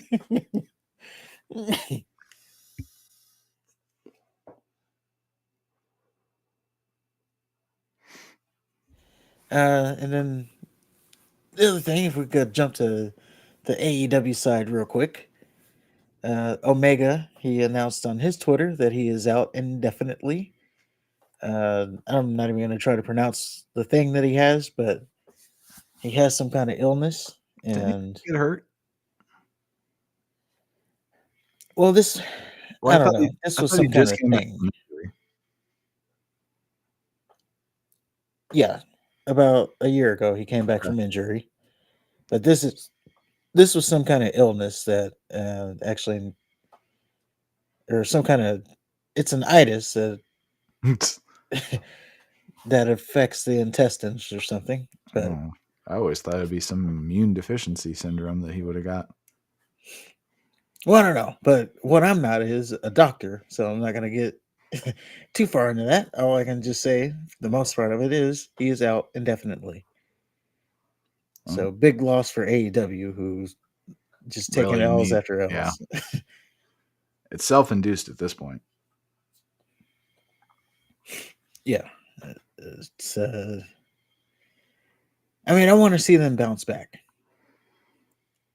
They do need to bounce back because it does better for WWE to have competition.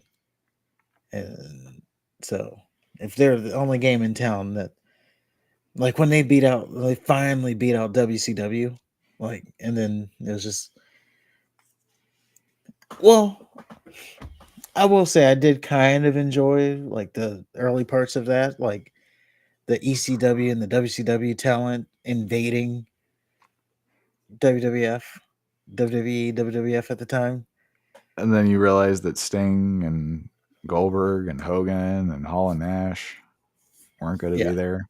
like none of the big people, And but Booker you T. got Lance He- Storm and Hacksaw Jim Duggan. I mean, you got Booker T, Jericho. Like some of Jericho them, came over before. was that before? Mm-hmm. Oh yeah, and he was just doing the little Y2K thing. Yeah, he came over before. But yes, I think that is going to do it. And get you guys out of here. Thank you to the no one who's left, but the ones who were watching. We had a couple for a long time, so Oh, good. thank you to the ones who stayed around and listened. And actually, whoever was listening dropped off right after the retro review, but that's here nor there. But if you agree with anything, let us know in the comments. If you disagree with anything, let us know in the comments. Don't forget to hit the like button, hit the subscribe button. And is there anything else? Oh, follow us on the socials. Is there anything else? Just have a good night. And until next time, Top Guys out.